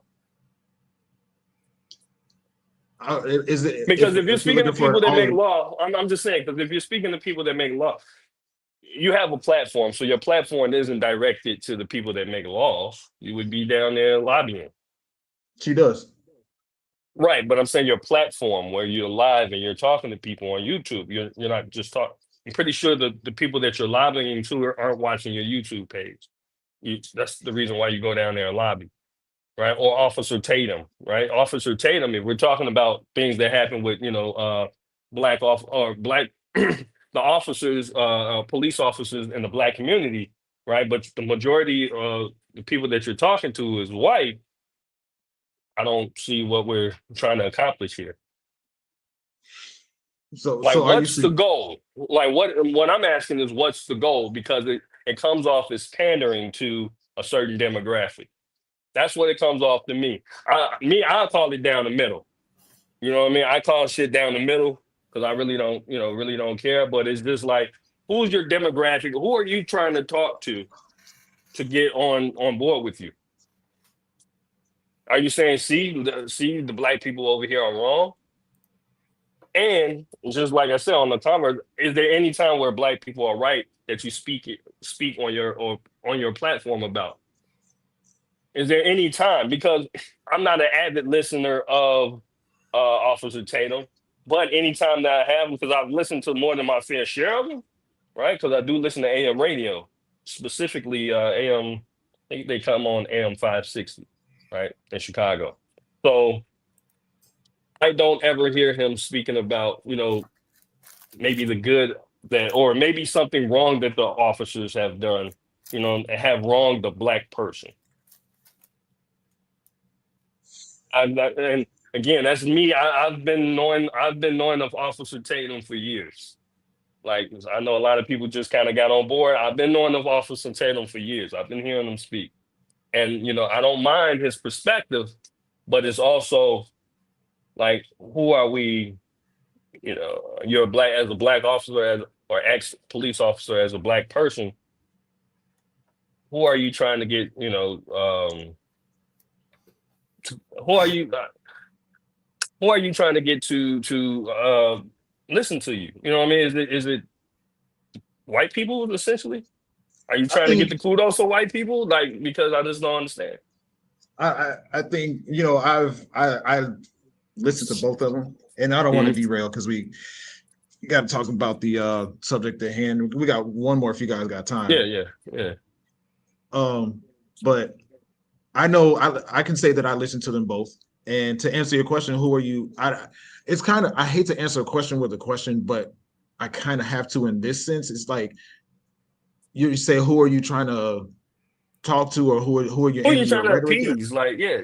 I mean, you're trying to appease to somebody, knowing, like, let's say, for instance, I was at church, or somebody's church, a white church, right? I know the congregation is majority white, right? But I'm gonna speak about shit that, I don't know, white churches talk about, if that makes any sense. I mean, but I'm just saying, like, knowing that you're on a platform, especially a right-leaning platform, I know you don't have many black people that listen to it. You may have a few, right? But you're consistently saying, well, black people have done this wrong, or the officer or police were well within their rights to do X, Y, and Z, right? But is there any time where you point out and say, well, you know what, the officer wasn't right, or the police weren't right? This black person wasn't wrong in their reaction. To me, if you're not doing that, then you're disingenuous and you're pandering to a group. And I get it, get your money, get your bag, but I can't take you as being serious all the time. I really can't. Let's see. So, let's see. Personal. So if we can get like 4 minutes I want to hear you guys' response to this, because this is something that I wanted to share. But absolutely not. I actually love Americans with black skin color so much that I'm willing to fall on the sword 1,000 times for them to wake up and realize that we are being lied to, abused, and used by the Democrat Party. You hate Americans with black skin color? Absolutely not. That was a lot shorter than I remember it being. I looked at a different clip. It was longer than that. I guess we can ignore that, but that she in that particular video, she's clearly sitting in front of, I don't know what the specific setting was, but these are some high-ranking people, and she's talking to white people about black people. So should she then talk to black people about black people only? Okay, well, I never said only, and I'm not saying you can't do both. I'm saying what you consistently do, and you rarely talk to black people. And again, it's not him, because Maul brought both of them up. I mean, you said their name. I guess he was referring to them. and I Like say I said one more officers. person name too. I said them twins too. Oh yeah, right. So because it always comes off. I know what twin you're talking about now, but yeah. I mean, And I ain't say nothing. I said they just gotta go. You can take whatever you want to take from it. I say them the people that gotta go for us to have our own because they will sabotage it. Them the type of people that are sabotaging. And to me, you can bring up who was Officer Tatum married to? He married to a black woman or a white woman? White woman. White woman? Rest my case. I don't even want to talk about that nigga no more. There you go, right there. You right. I'm to a white woman for real. Yeah, there you go, right there. She She married to a white man. So why are we listening to anybody that's married to another race? Spaces. I don't know if you're familiar with RG3. You know what RG3 is? Football. I heard the ex-football player. So he does the same thing. Maul, doesn't he do the same thing? We talked about him. We just talked about him like 2-3 weeks on the show about him going at Angel Reese and all that other shit. Yeah. When Shaq said he'll stop the shit out of him. Because it's consistently like you consistently going at the same, like I can understand if you want to critique a person and that's fine. But once I see a pattern and you doing the same thing, it's like, dude, like what's your angle? Right? So you'll have people like if you look at the comments, you got people dragging Angel Reese through the mud. Right? She this, and this. Okay. If you want to critique her game, cool, do that. Right. But you don't have to consistently, as RG3, you don't have to consistently drag her through the mud. Right. It's the same thing when and this is probably a little bit way off, but like when I would see, I'm talking about boxing here. Right. So people really don't like Floyd Mayweather. Right. And in the comments, consistently, what I would see is white people in the comments, and you would have Hispanics and Mexicans consistently in the comments, just dragging this person. And again, to me, it's like, who are we trying to pander to? And I'm not talking about the boxing shit, but Candace Owens, who are we trying to pander to? Like, even in the whole clip, what was she saying that needs to be done for Black people? Because I didn't see the whole clip. I saw the 5-second clip you showed me. So I don't know the whole context of, the video. But, because the white guy, I'm assuming the guy was white, he asked her, did she like Black people or black skinned people? No? He said something like, I pulled up something else, but he said, do you have a problem with Americans of color? Something to that degree. And she said, no, I love them so much that I'm willing to fall on a sword to try to something to that degree. So motherfuckers should have pulled out a sword because all that's just talking. But you weren't willing to marry one though. You weren't willing to marry one though. You weren't willing to marry one. I personally don't even care if you marry one or not, right? You know what I'm saying? You don't have to marry one. What I'm saying is you don't have to consider because you went another route. You don't have to consistently, at least tell us some solutions. Now I don't know. I don't watch her enough. She got solutions, Spaces. Yeah. Okay. What about people that don't watch her content think she doesn't? What about Officer Tatum? He has some solutions outside of comply.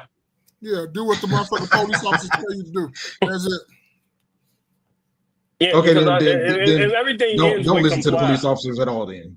No, because if everything. Do what you want to do. That's you. That's on an individual basis. You can go and get the slick comment all you want to. That's up to whoever get pulled over. If you don't want to listen, don't listen. If you do want to listen, do listen. We just give you the information about how crooked they are. Ain't nobody said don't listen. I never said don't listen. I would never tell my son don't listen. But I'm saying it needs to be some actions on their part and need to quit taking up for them like they out here doing good for everybody else when half of the time them motherfuckers put people in jail that don't even supposed to be in jail. And that's a fact. They didn't easily put people in jail and got people charges because they scared not know to speak up for your own rights and they end up going to jail for no apparent reason whatsoever. But we don't talk about that though. But they always right. You should just always just apply. See, do you hear how he just holds on to like he infers stuff that I don't say, and then he makes all these like crazy half the time. So 100 if 100 interactions with the police lead to 50 people, you saying 100 interactions with the police leads to 50 of them going to jail for the wrong reason? Come on, man. But I'm sorry. Go ahead, JVD. No, I'm just saying, like with the Officer Tatum, I go back to the and Candace Owens. If we're not offering up solutions and we're consistently pandering to, the Republican side or the right leaning crowd, whatever, because you do have right leaning black people, but like I don't see the value of consistently beating down, you know what I'm saying? Hey, look at what these black people are doing, or this person isn't complying, or so on and so forth. Where there's videos of sometimes white people not complying. So you're saying if white people don't comply, it's okay, but if a black person, don't comply, like if it's within his rights not to, he could do whatever. If he's within his rights. Now I agree. At the end of the day, like when you do something and you get pulled over you get pulled over by the police. I call it behind enemy line, right? But you still, at the end of the day, you're still within your right to ask some questions, Mm-hmm. right? So if things end bad, it isn't. Well, see, he wasn't complying. If I had something to say, and even if it comes out my mouth belligerently, I can speak like that. And then I can speak like that. Like people act as if like the police are the judge, the jury, and the executioner. All you here is to do is to investigate whatever it is. So traffic ticket, like I said from the beginning, if it's a traffic ticket, cool, give me that so I can be about my day.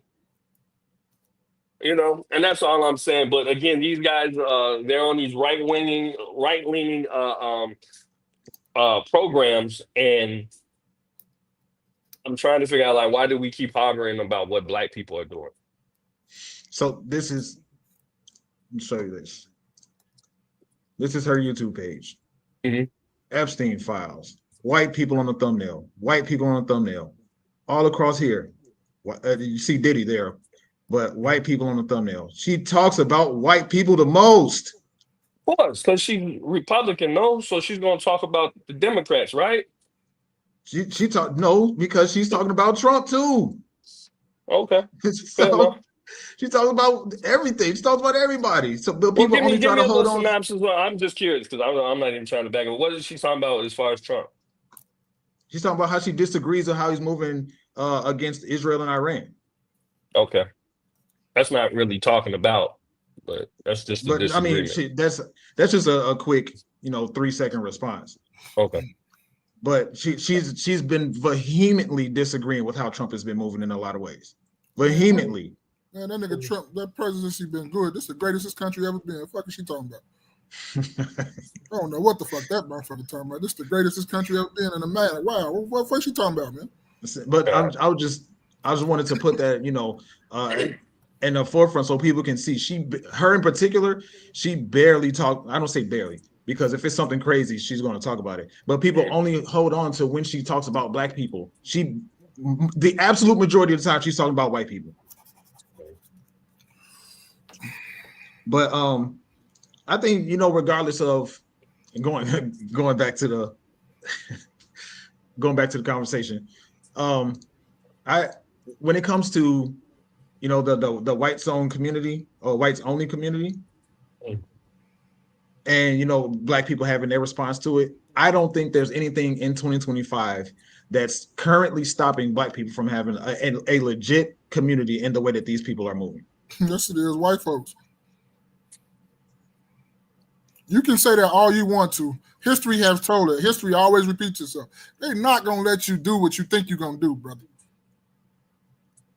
I.e. all these, like Jerry Day used to say this, and I used to just sit back and think, and he always used to say, when billionaires get billionaires and they black, why don't their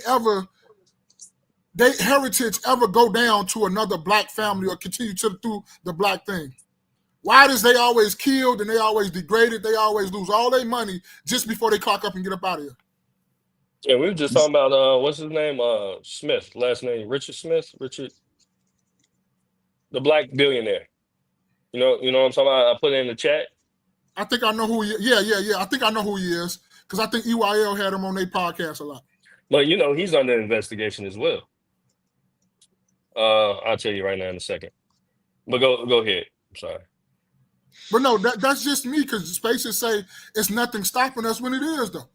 And for you to be Yeah. naive to say it's not, I'm not sitting up here saying we can't keep trying, but it's not Robert just Smith. Robert Yeah, Smith. that's his name. Yeah, Robert. I think is it Robert E. Smith? No, I don't think it's F. Smith. Yeah. Robert Oh, F. okay. Smith. Yeah, But the billionaire guy. Yeah, he liked one of the richest black people in the world.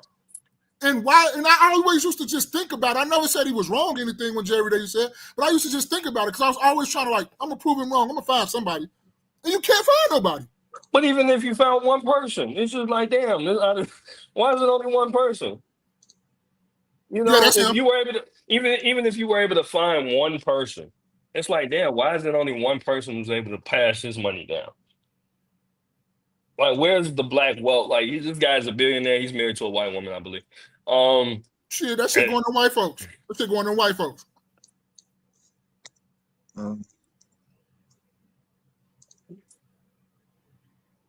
Shit going to white folks. I mean, when I'm just basically starting to see consistency and patterns. So it's has nothing to do with the choices of the individual. It's just white people. That's it. How you said? I didn't say that. I mean, like I said, I think that's what you've been. Oh my God, bro, that's what you've been saying. I said they're not going to let us. I didn't say that. Okay, what you say? I said, Space. Hold on, Jerry. What you say? I said, Space? No, Spaces. He was. I don't know if he was directing it to me or you. No, I'm talking about Spaces. What I said, Spaces. You say I said that. So what I said when you say I said that? I said there's in 2025 there's nothing stopping black people from building an actual community. Your words specifically were, yes, it is. It's white folks. So I said, hold on a second. I said that's what you've been saying this whole time. Your specific words were, white people are going to stop us. White people are going to stop black people from having a community. Okay, that's it. There's nothing else. There's nothing else. There's right. no other factors that go into that. You right. They have handles cultivated. You talk about the black billionaires. OG said, why don't you live in a black community? I live in a mixed community. Predominantly black, by the way, actually. Predominantly black. There you go, OJ. I think it's just the values of the people involved. I think in order for people to have a community, they have to want to have a community and be willing to put in the effort that goes into building one. And there's a lot of time and effort and finances that go into that, and people just aren't willing to do it for real. People just want to attach themselves to something that somebody else is doing, or that's something most people want to attach themselves to something that somebody else has done or something that somebody else is building. So that's a major factor into why this is happening. Is there a level of resistance from the government, from the people in power? Absolutely. I will never deny that. It would be absolutely insane to deny that. But ultimately, we can Google right now what percentage of the black community are millionaires and billionaires. And there's a lot of black people that are millionaires and billionaires. Or let's say not billionaires, millionaires. If you were a millionaire, if you were a millionaire, what would make you want to create your own community? The fact that I want my people together. That's assuming you're a millionaire. That's assuming that you're a millionaire that's for your people, though. My people are my people. I see OG is asking me why not black.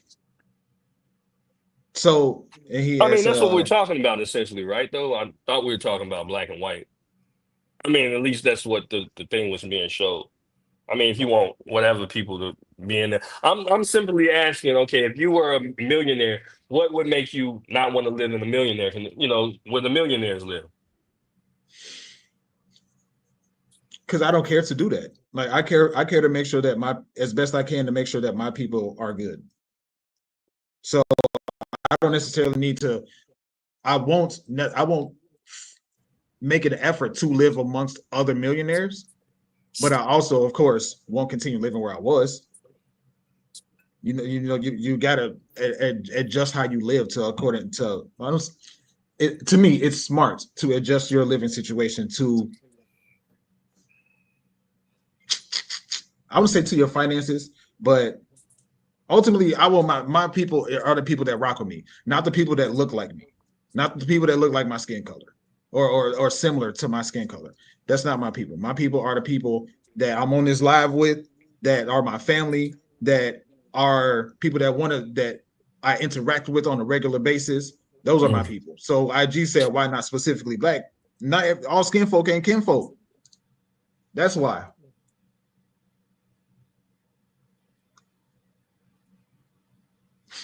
Yeah. No, I mean, because I think what they're saying is all skin folk to skin folk. This is what Maul has said, right? The white people, they're saying, because we were talking about segregation and or resegregation and so on and so forth. So let me present it to you, Maul. If you were a millionaire, right, what would stop you, right? Because, I mean, a town has to be built or whatever. You know what I mean? In order to have a community, you're gonna have to have schools, you're gonna have to have hospitals and so on and so forth, education. You need all of these things, right? So if you're a millionaire and you have all this in your where you would normally live with the rest of the millionaires or affluent neighborhoods, what would make you say, well, I'm gonna stop this and create my own? Normally, things like that are done. Those aren't done by millionaires and billionaires. If they're done by millionaires and billionaires, those are guys who just simply making investments, right? Because they're looking for some type of return. Those are the people that normally do this. Is grassroots people. Yeah, they come up together. They was in the same neighborhood. They was on the same blocks and stuff like that. Which essentially, when you come up on the same block like that, you got people that look like you. It's the same skin color as you.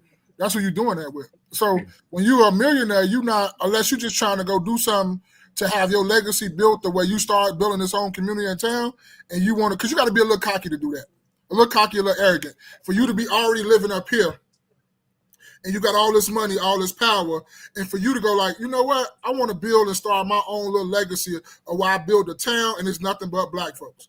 It's a little arrogance in that to me. It's a little arrogance, a little cockiness, a little like you want your picture to be when you come through the town. You know that portrait of the white man who started this shit? You know the portrait that be, you want your portrait right there when you start some shit like that. You feel me? So you ain't gonna just do that if you already a millionaire and billionaire. That shit start with people like us, with our kids, because we started with our blood, sweat, and tears, and we the forefathers of this little community. That start with that. Because like you say, if you're a millionaire or billionaire already, you're not doing that. I mean, it's kind of off subject, but kind of on subject, right? Did you guys get the chance to hear Eddie Murphy's top his Mount Rushmore movies? No, so Yeah, I think that shit was good. That shit like what he personally did. Yeah, it was awesome bullshit. It was awesome bullshit. Well, I mean, awesome Spaces, bullshit. let me hit you first with one. What would be just off the top of your head? This ain't really real deep thought. But what's for Eddie? Even if any for you, but what's for Eddie Murphy movies that you know what? These are my Mount Rushmore of Eddie Murphy movies. Coming to America. Boomerang. I think I gotta throw Nutty Professor in there. And is Harlem Nights specifically Eddie Murphy? Yeah, that's it. Yeah, that's it. Okay, yeah, I'll throw Harlem Nights in there. Just off the top of my head. Go ahead. Coming to America, Harlem Nights, Life, and just for shits and giggles, because everybody forget about Life. Everybody forget about Life. I'm so mad because I love Life. It'll be some like some Norman or some motherfucking Nutty Professor type shit, just to throw it in there for shits and giggles. I got the 3 movies, but personally, I do like another 48. No, matter of fact, fuck all of them. Beverly Hills Cop. What we talking about? Beverly Hills Cop. I just thought about Beverly. He got too many movies though, but Beverly Hills Cop, that'd be in there. So my four would be Coming to America. That's just one of my all-time favorite movies. Harlem Nights, Life, and actually my second favorite movie of of Eddie Murphy is Boomerang.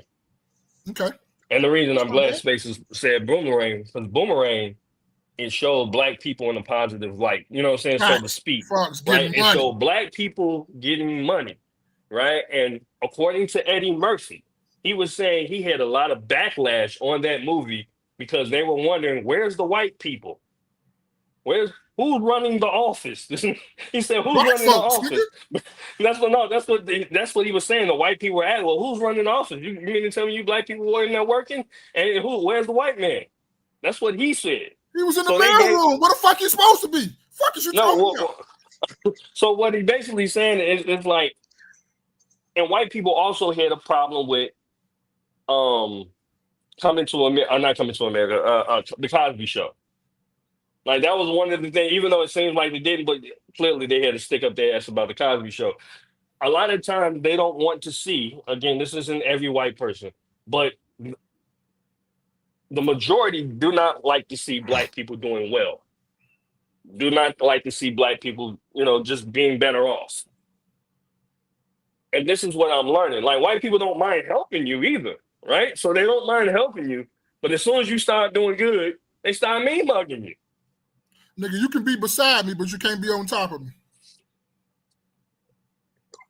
You can be either underneath me or maybe on the side of me, kinda, but you're not gonna be on top of me. Because to be honest with you, from your point too, when you really look at it, right? When us as black people, we have a whole community of people, and we say, like they say, my people, all your people will be all type of races, and they'll be right equal to you. But you never see a majority white company or white people with a black person that's right next to them and right now that's just as equal as them on the board of the company or nothing like that. You never see that. But you'll see a black person that brought a white person along and they with all them and they with them on the same level and all that shit. Yeah. So that was the reason I had brought up, Boomerang.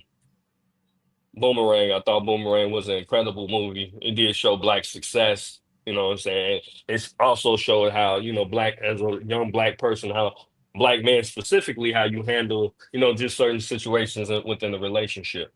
But I always thought that was interesting when I heard it some years ago. Eddie Murphy was like, well, look, the white people were asking where were the white people in the movie? But never asked where were the white people in the movie for Boys in the Hood. You know what I'm saying? Never white people were saying that? Yeah, Eddie Murphy said, so that's not me. So Eddie Murphy said, white people are asking, where's the white people in Boomerang? You niggas are successful. There's some white hands involved, but nobody ever asked, well, where's the white people in Boys in the Hood when niggas are shooting each other? Or Menace to Society. All the hood movies don't nobody even ask Paid in full. Shit. Like right? We got all the coke for ourselves. Like they ain't bring the shit over there. What about paid in full? So, I just thought that was interesting. It kind of goes with a little bit with what you're saying. Trading Places is another classic, yes indeed. I was just going to say that, but it had too many white folks in it for me. I was trying to go strictly black. I'm sorry. I know it sounded probably racist. I'm not, but I had a little too many white folks. And even though Eddie Murphy was killing it, had a little too many white folks for me. It's my Eddie Murphy. I've been working on that. But you, to be honest for you, I'm glad you brought that up because you forget how many classic movies, because he has not been on the screen in a while like that, Eddie Murphy really has. If Spaces just, I know we finna probably get up out of here, but go pull up Eddie Murphy catalog, please, Spaces. I love this podcast. We go talk about Candace Owens, and then we hit you with some Eddie Murphy. Hey, that's how we is. You gotta be. Hey, man, motherfucker taught me since I done been fucking with him. You gotta be well rounded. You gotta be able to speak to the blunder. The hood is black, motherfucker, and go and speak to motherfucker in Wall Street too. Mm-hmm. Yeah, no, Eddie Murphy had his reign, man, especially from the mid '80s all the way into well into the '90s. Oh, he ran the '80s and '90s. Yeah. I want to see that new movie too, Spaces. That's on at the top of the list. I think it's that pickup movie, right? Yeah, right there. I got that on my thing, my list to look at movies to see. Yeah, I gotta see the new Denzel joint. Yeah, with A$AP Rocky. Yeah. So, bro, if you probably not saying get rid of them, but if we probably didn't have Eddie Murphy and Denzel movies, that list would be like crazy. The list wouldn't be, the black movies wouldn't be hitting on shit really. Mm-hmm. That's a dog. That nigga in Shrek, dog. Come on, man. Dream Girls. Bro, I actually, when I was speaking of Dream Girls, I was watching the movie and I was like, I want Eddie Murphy to make an album. You want him to make an album? like just like 8 tracks. My girl likes to party all the time, party Yeah, that's all the the time, original album. party all the time. Boy, you ain't never heard that, boy? Cultivate said, can everyone check out the Hurricane Katrina Hey, documentary? it's on the list. I've heard a lot about it. It's on the list. Yeah, I'm gonna have to. I gotta listen. Come out on 27. No, it came out already. Is it? Yeah, it's it's out coming on out on Hulu. Netflix. It's I on saw it on Hulu. Hulu. Yeah, saw it on Hulu. We need to look at it, and we need to come back, because I heard a lot of things, and a lot of people was trying to. Some party told me they don't think them white folks broke them levees. They think the hurricane did that. Nigga, I was down there. They broke them levees, bro. Yeah, I got a lot of family that went down. So that happened in 05. So nigga, Brentwood in Brooklyn. I had just started working, you know what I'm saying, where we work at. And that was one of the things, like, I had a lot of family to go down to New Orleans and help, you know, during the rebuilding process. So, you know, I got a lot of stories and stuff behind, you know, what they saw and stuff. And then, you know, so. And they gonna sit up there and say, bring us back up spaces. They was trying to tell me, because I was telling them, like, bro, you can't tell me about them hurricane shits. Like, nigga, I done been in a few of them. Katrina wasn't like a powerful hurricane. Katrina just had so much fucking water. And you've been to New Orleans, so you kind of know how you know what I'm saying, what they had to do around there. Because it feels like the whole city itself, even when you go down there, right? If you walk from the French Quarter, like the French Quarter is technically underwater. Like, you know what I'm saying? Like you got to kind of walk up to get to the river. Yeah, so Katrina wasn't, because what we got, because I was in Katrina too, I drove home from my job. Katrina just left a whole bunch of fucking water. It was like a category 3, but it just had so much rain, and what made it so much powerful with the rain, hurricanes move.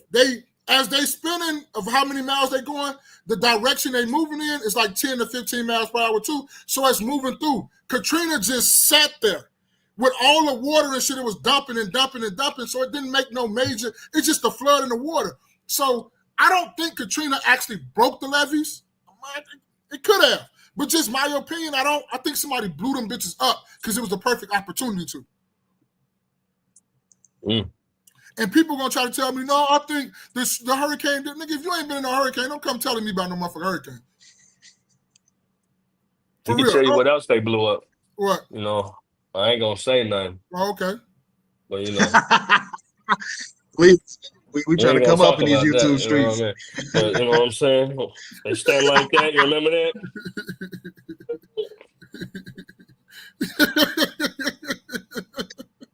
I'm just saying, because so I mean, if they're willing to do that, I mean, I don't put anything past, you know. But because to me, right? Because when I got to think about it, I'm trying to think about, like, why would they blow up the levees? Why would they? And I'm like, prime real estate. It takes a long time, but you can get the real estate. Now you got people that's not locals from New Orleans because they didn't move to Mississippi. They didn't move to Houston. They didn't move to Atlanta. All them people that used to be there, they used to come up in that shit. A lot of them people gone, and a lot of people died because they was around there hunting them too. You're like in a documentary, you gonna see that too. They was around there hunting people. All right. Can't hear you, Spaces.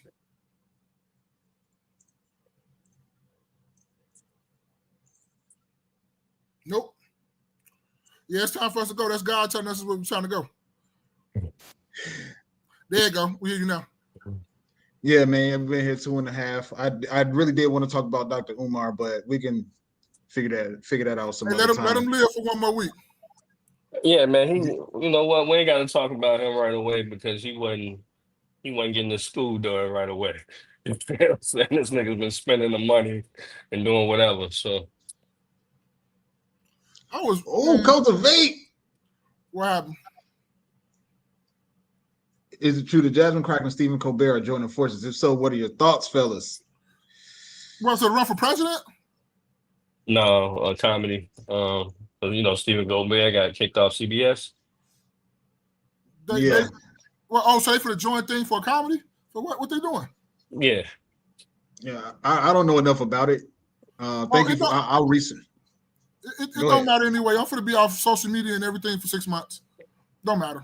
I don't be on it anyway. I wish they blow that shit up. It don't matter. Yeah, I don't know enough about it. I know you guys pretty much know my thoughts on Jasmine Crockett. So if she and Stephen Colbert are joining forces, then you ain't gonna watch it that way. They ain't part of the Republican Party. Fuck them. I'll purposefully watch CNN, bro. Say who? You have so many preconceived notions about me that are wrong. I purposefully watch CNN and CBS. I don't. Nigga, hold on. Go back. First of all, I know you as a person. I don't give a fuck what you watch. That's your free time. I don't care. I know you as a human being. I interact with you. I don't give a fuck what CNN group or whatever you watch or whatever's on. That's your business. I don't care about that. That's their business. I don't give no fucks.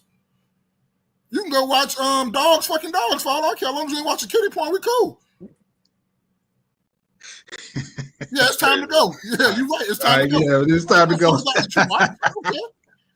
Cultivate said, yeah, for a talk show. I don't know. I assumed that you were talking about politically, but I guess J Every Day was what you were saying, like some sort of show, comedy show or something like that. Uh-huh.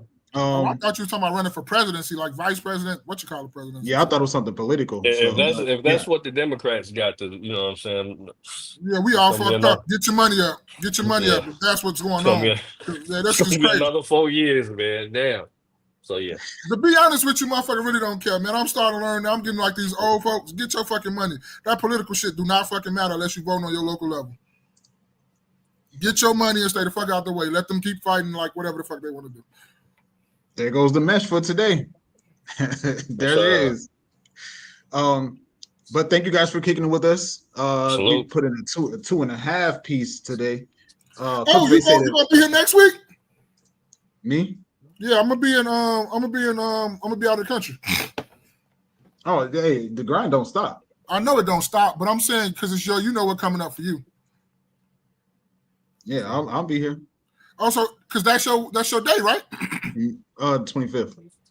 I know. So Monday. Oh, I forgot. I knew you and your birthday twin gonna be out here partying.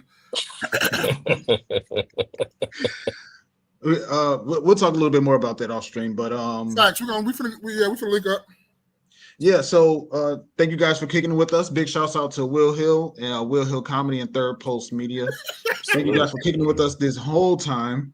This 2.5 piece. I've been people texting me about the show, and I don't know if y'all been paying attention, but we're growing. Hey. We're at 381 now. And shout out to the people that came and showed love. Who was the person they shouted out? Porsche who? Porsche, yeah, Flawless Porsche. Porsche, okay, yeah. They said thank you for them two people coming in for them 5 seconds. Yeah, we appreciate you. Ashari, I don't know how to pronounce it. Thank you for stopping by. Thanks for stopping by, Salute, Desiree. Shari, Queen. Salute. And Shamara. OG, appreciate you. Salute. Cultivate, Salute, appreciate Queen. you. Be Salute, humble, Queen. you know what it is, and everybody else in that All love. All love. I know Spaces get on my nerves sometimes because I really don't like light-skinned people. He's like the lightest motherfucker I got in my friend group. I don't fuck with them niggas like that. All right. This has been another rendition of your favorite after church podcast, Wear Your Crown, Build Your Legacy, Kings. I have been your man, Spaces. It's J Every Day. Hey, I go by your boy Mal, man. All love, man. Love each other. Mean the journey. The champ is here. All right, bro. All right. Yeah.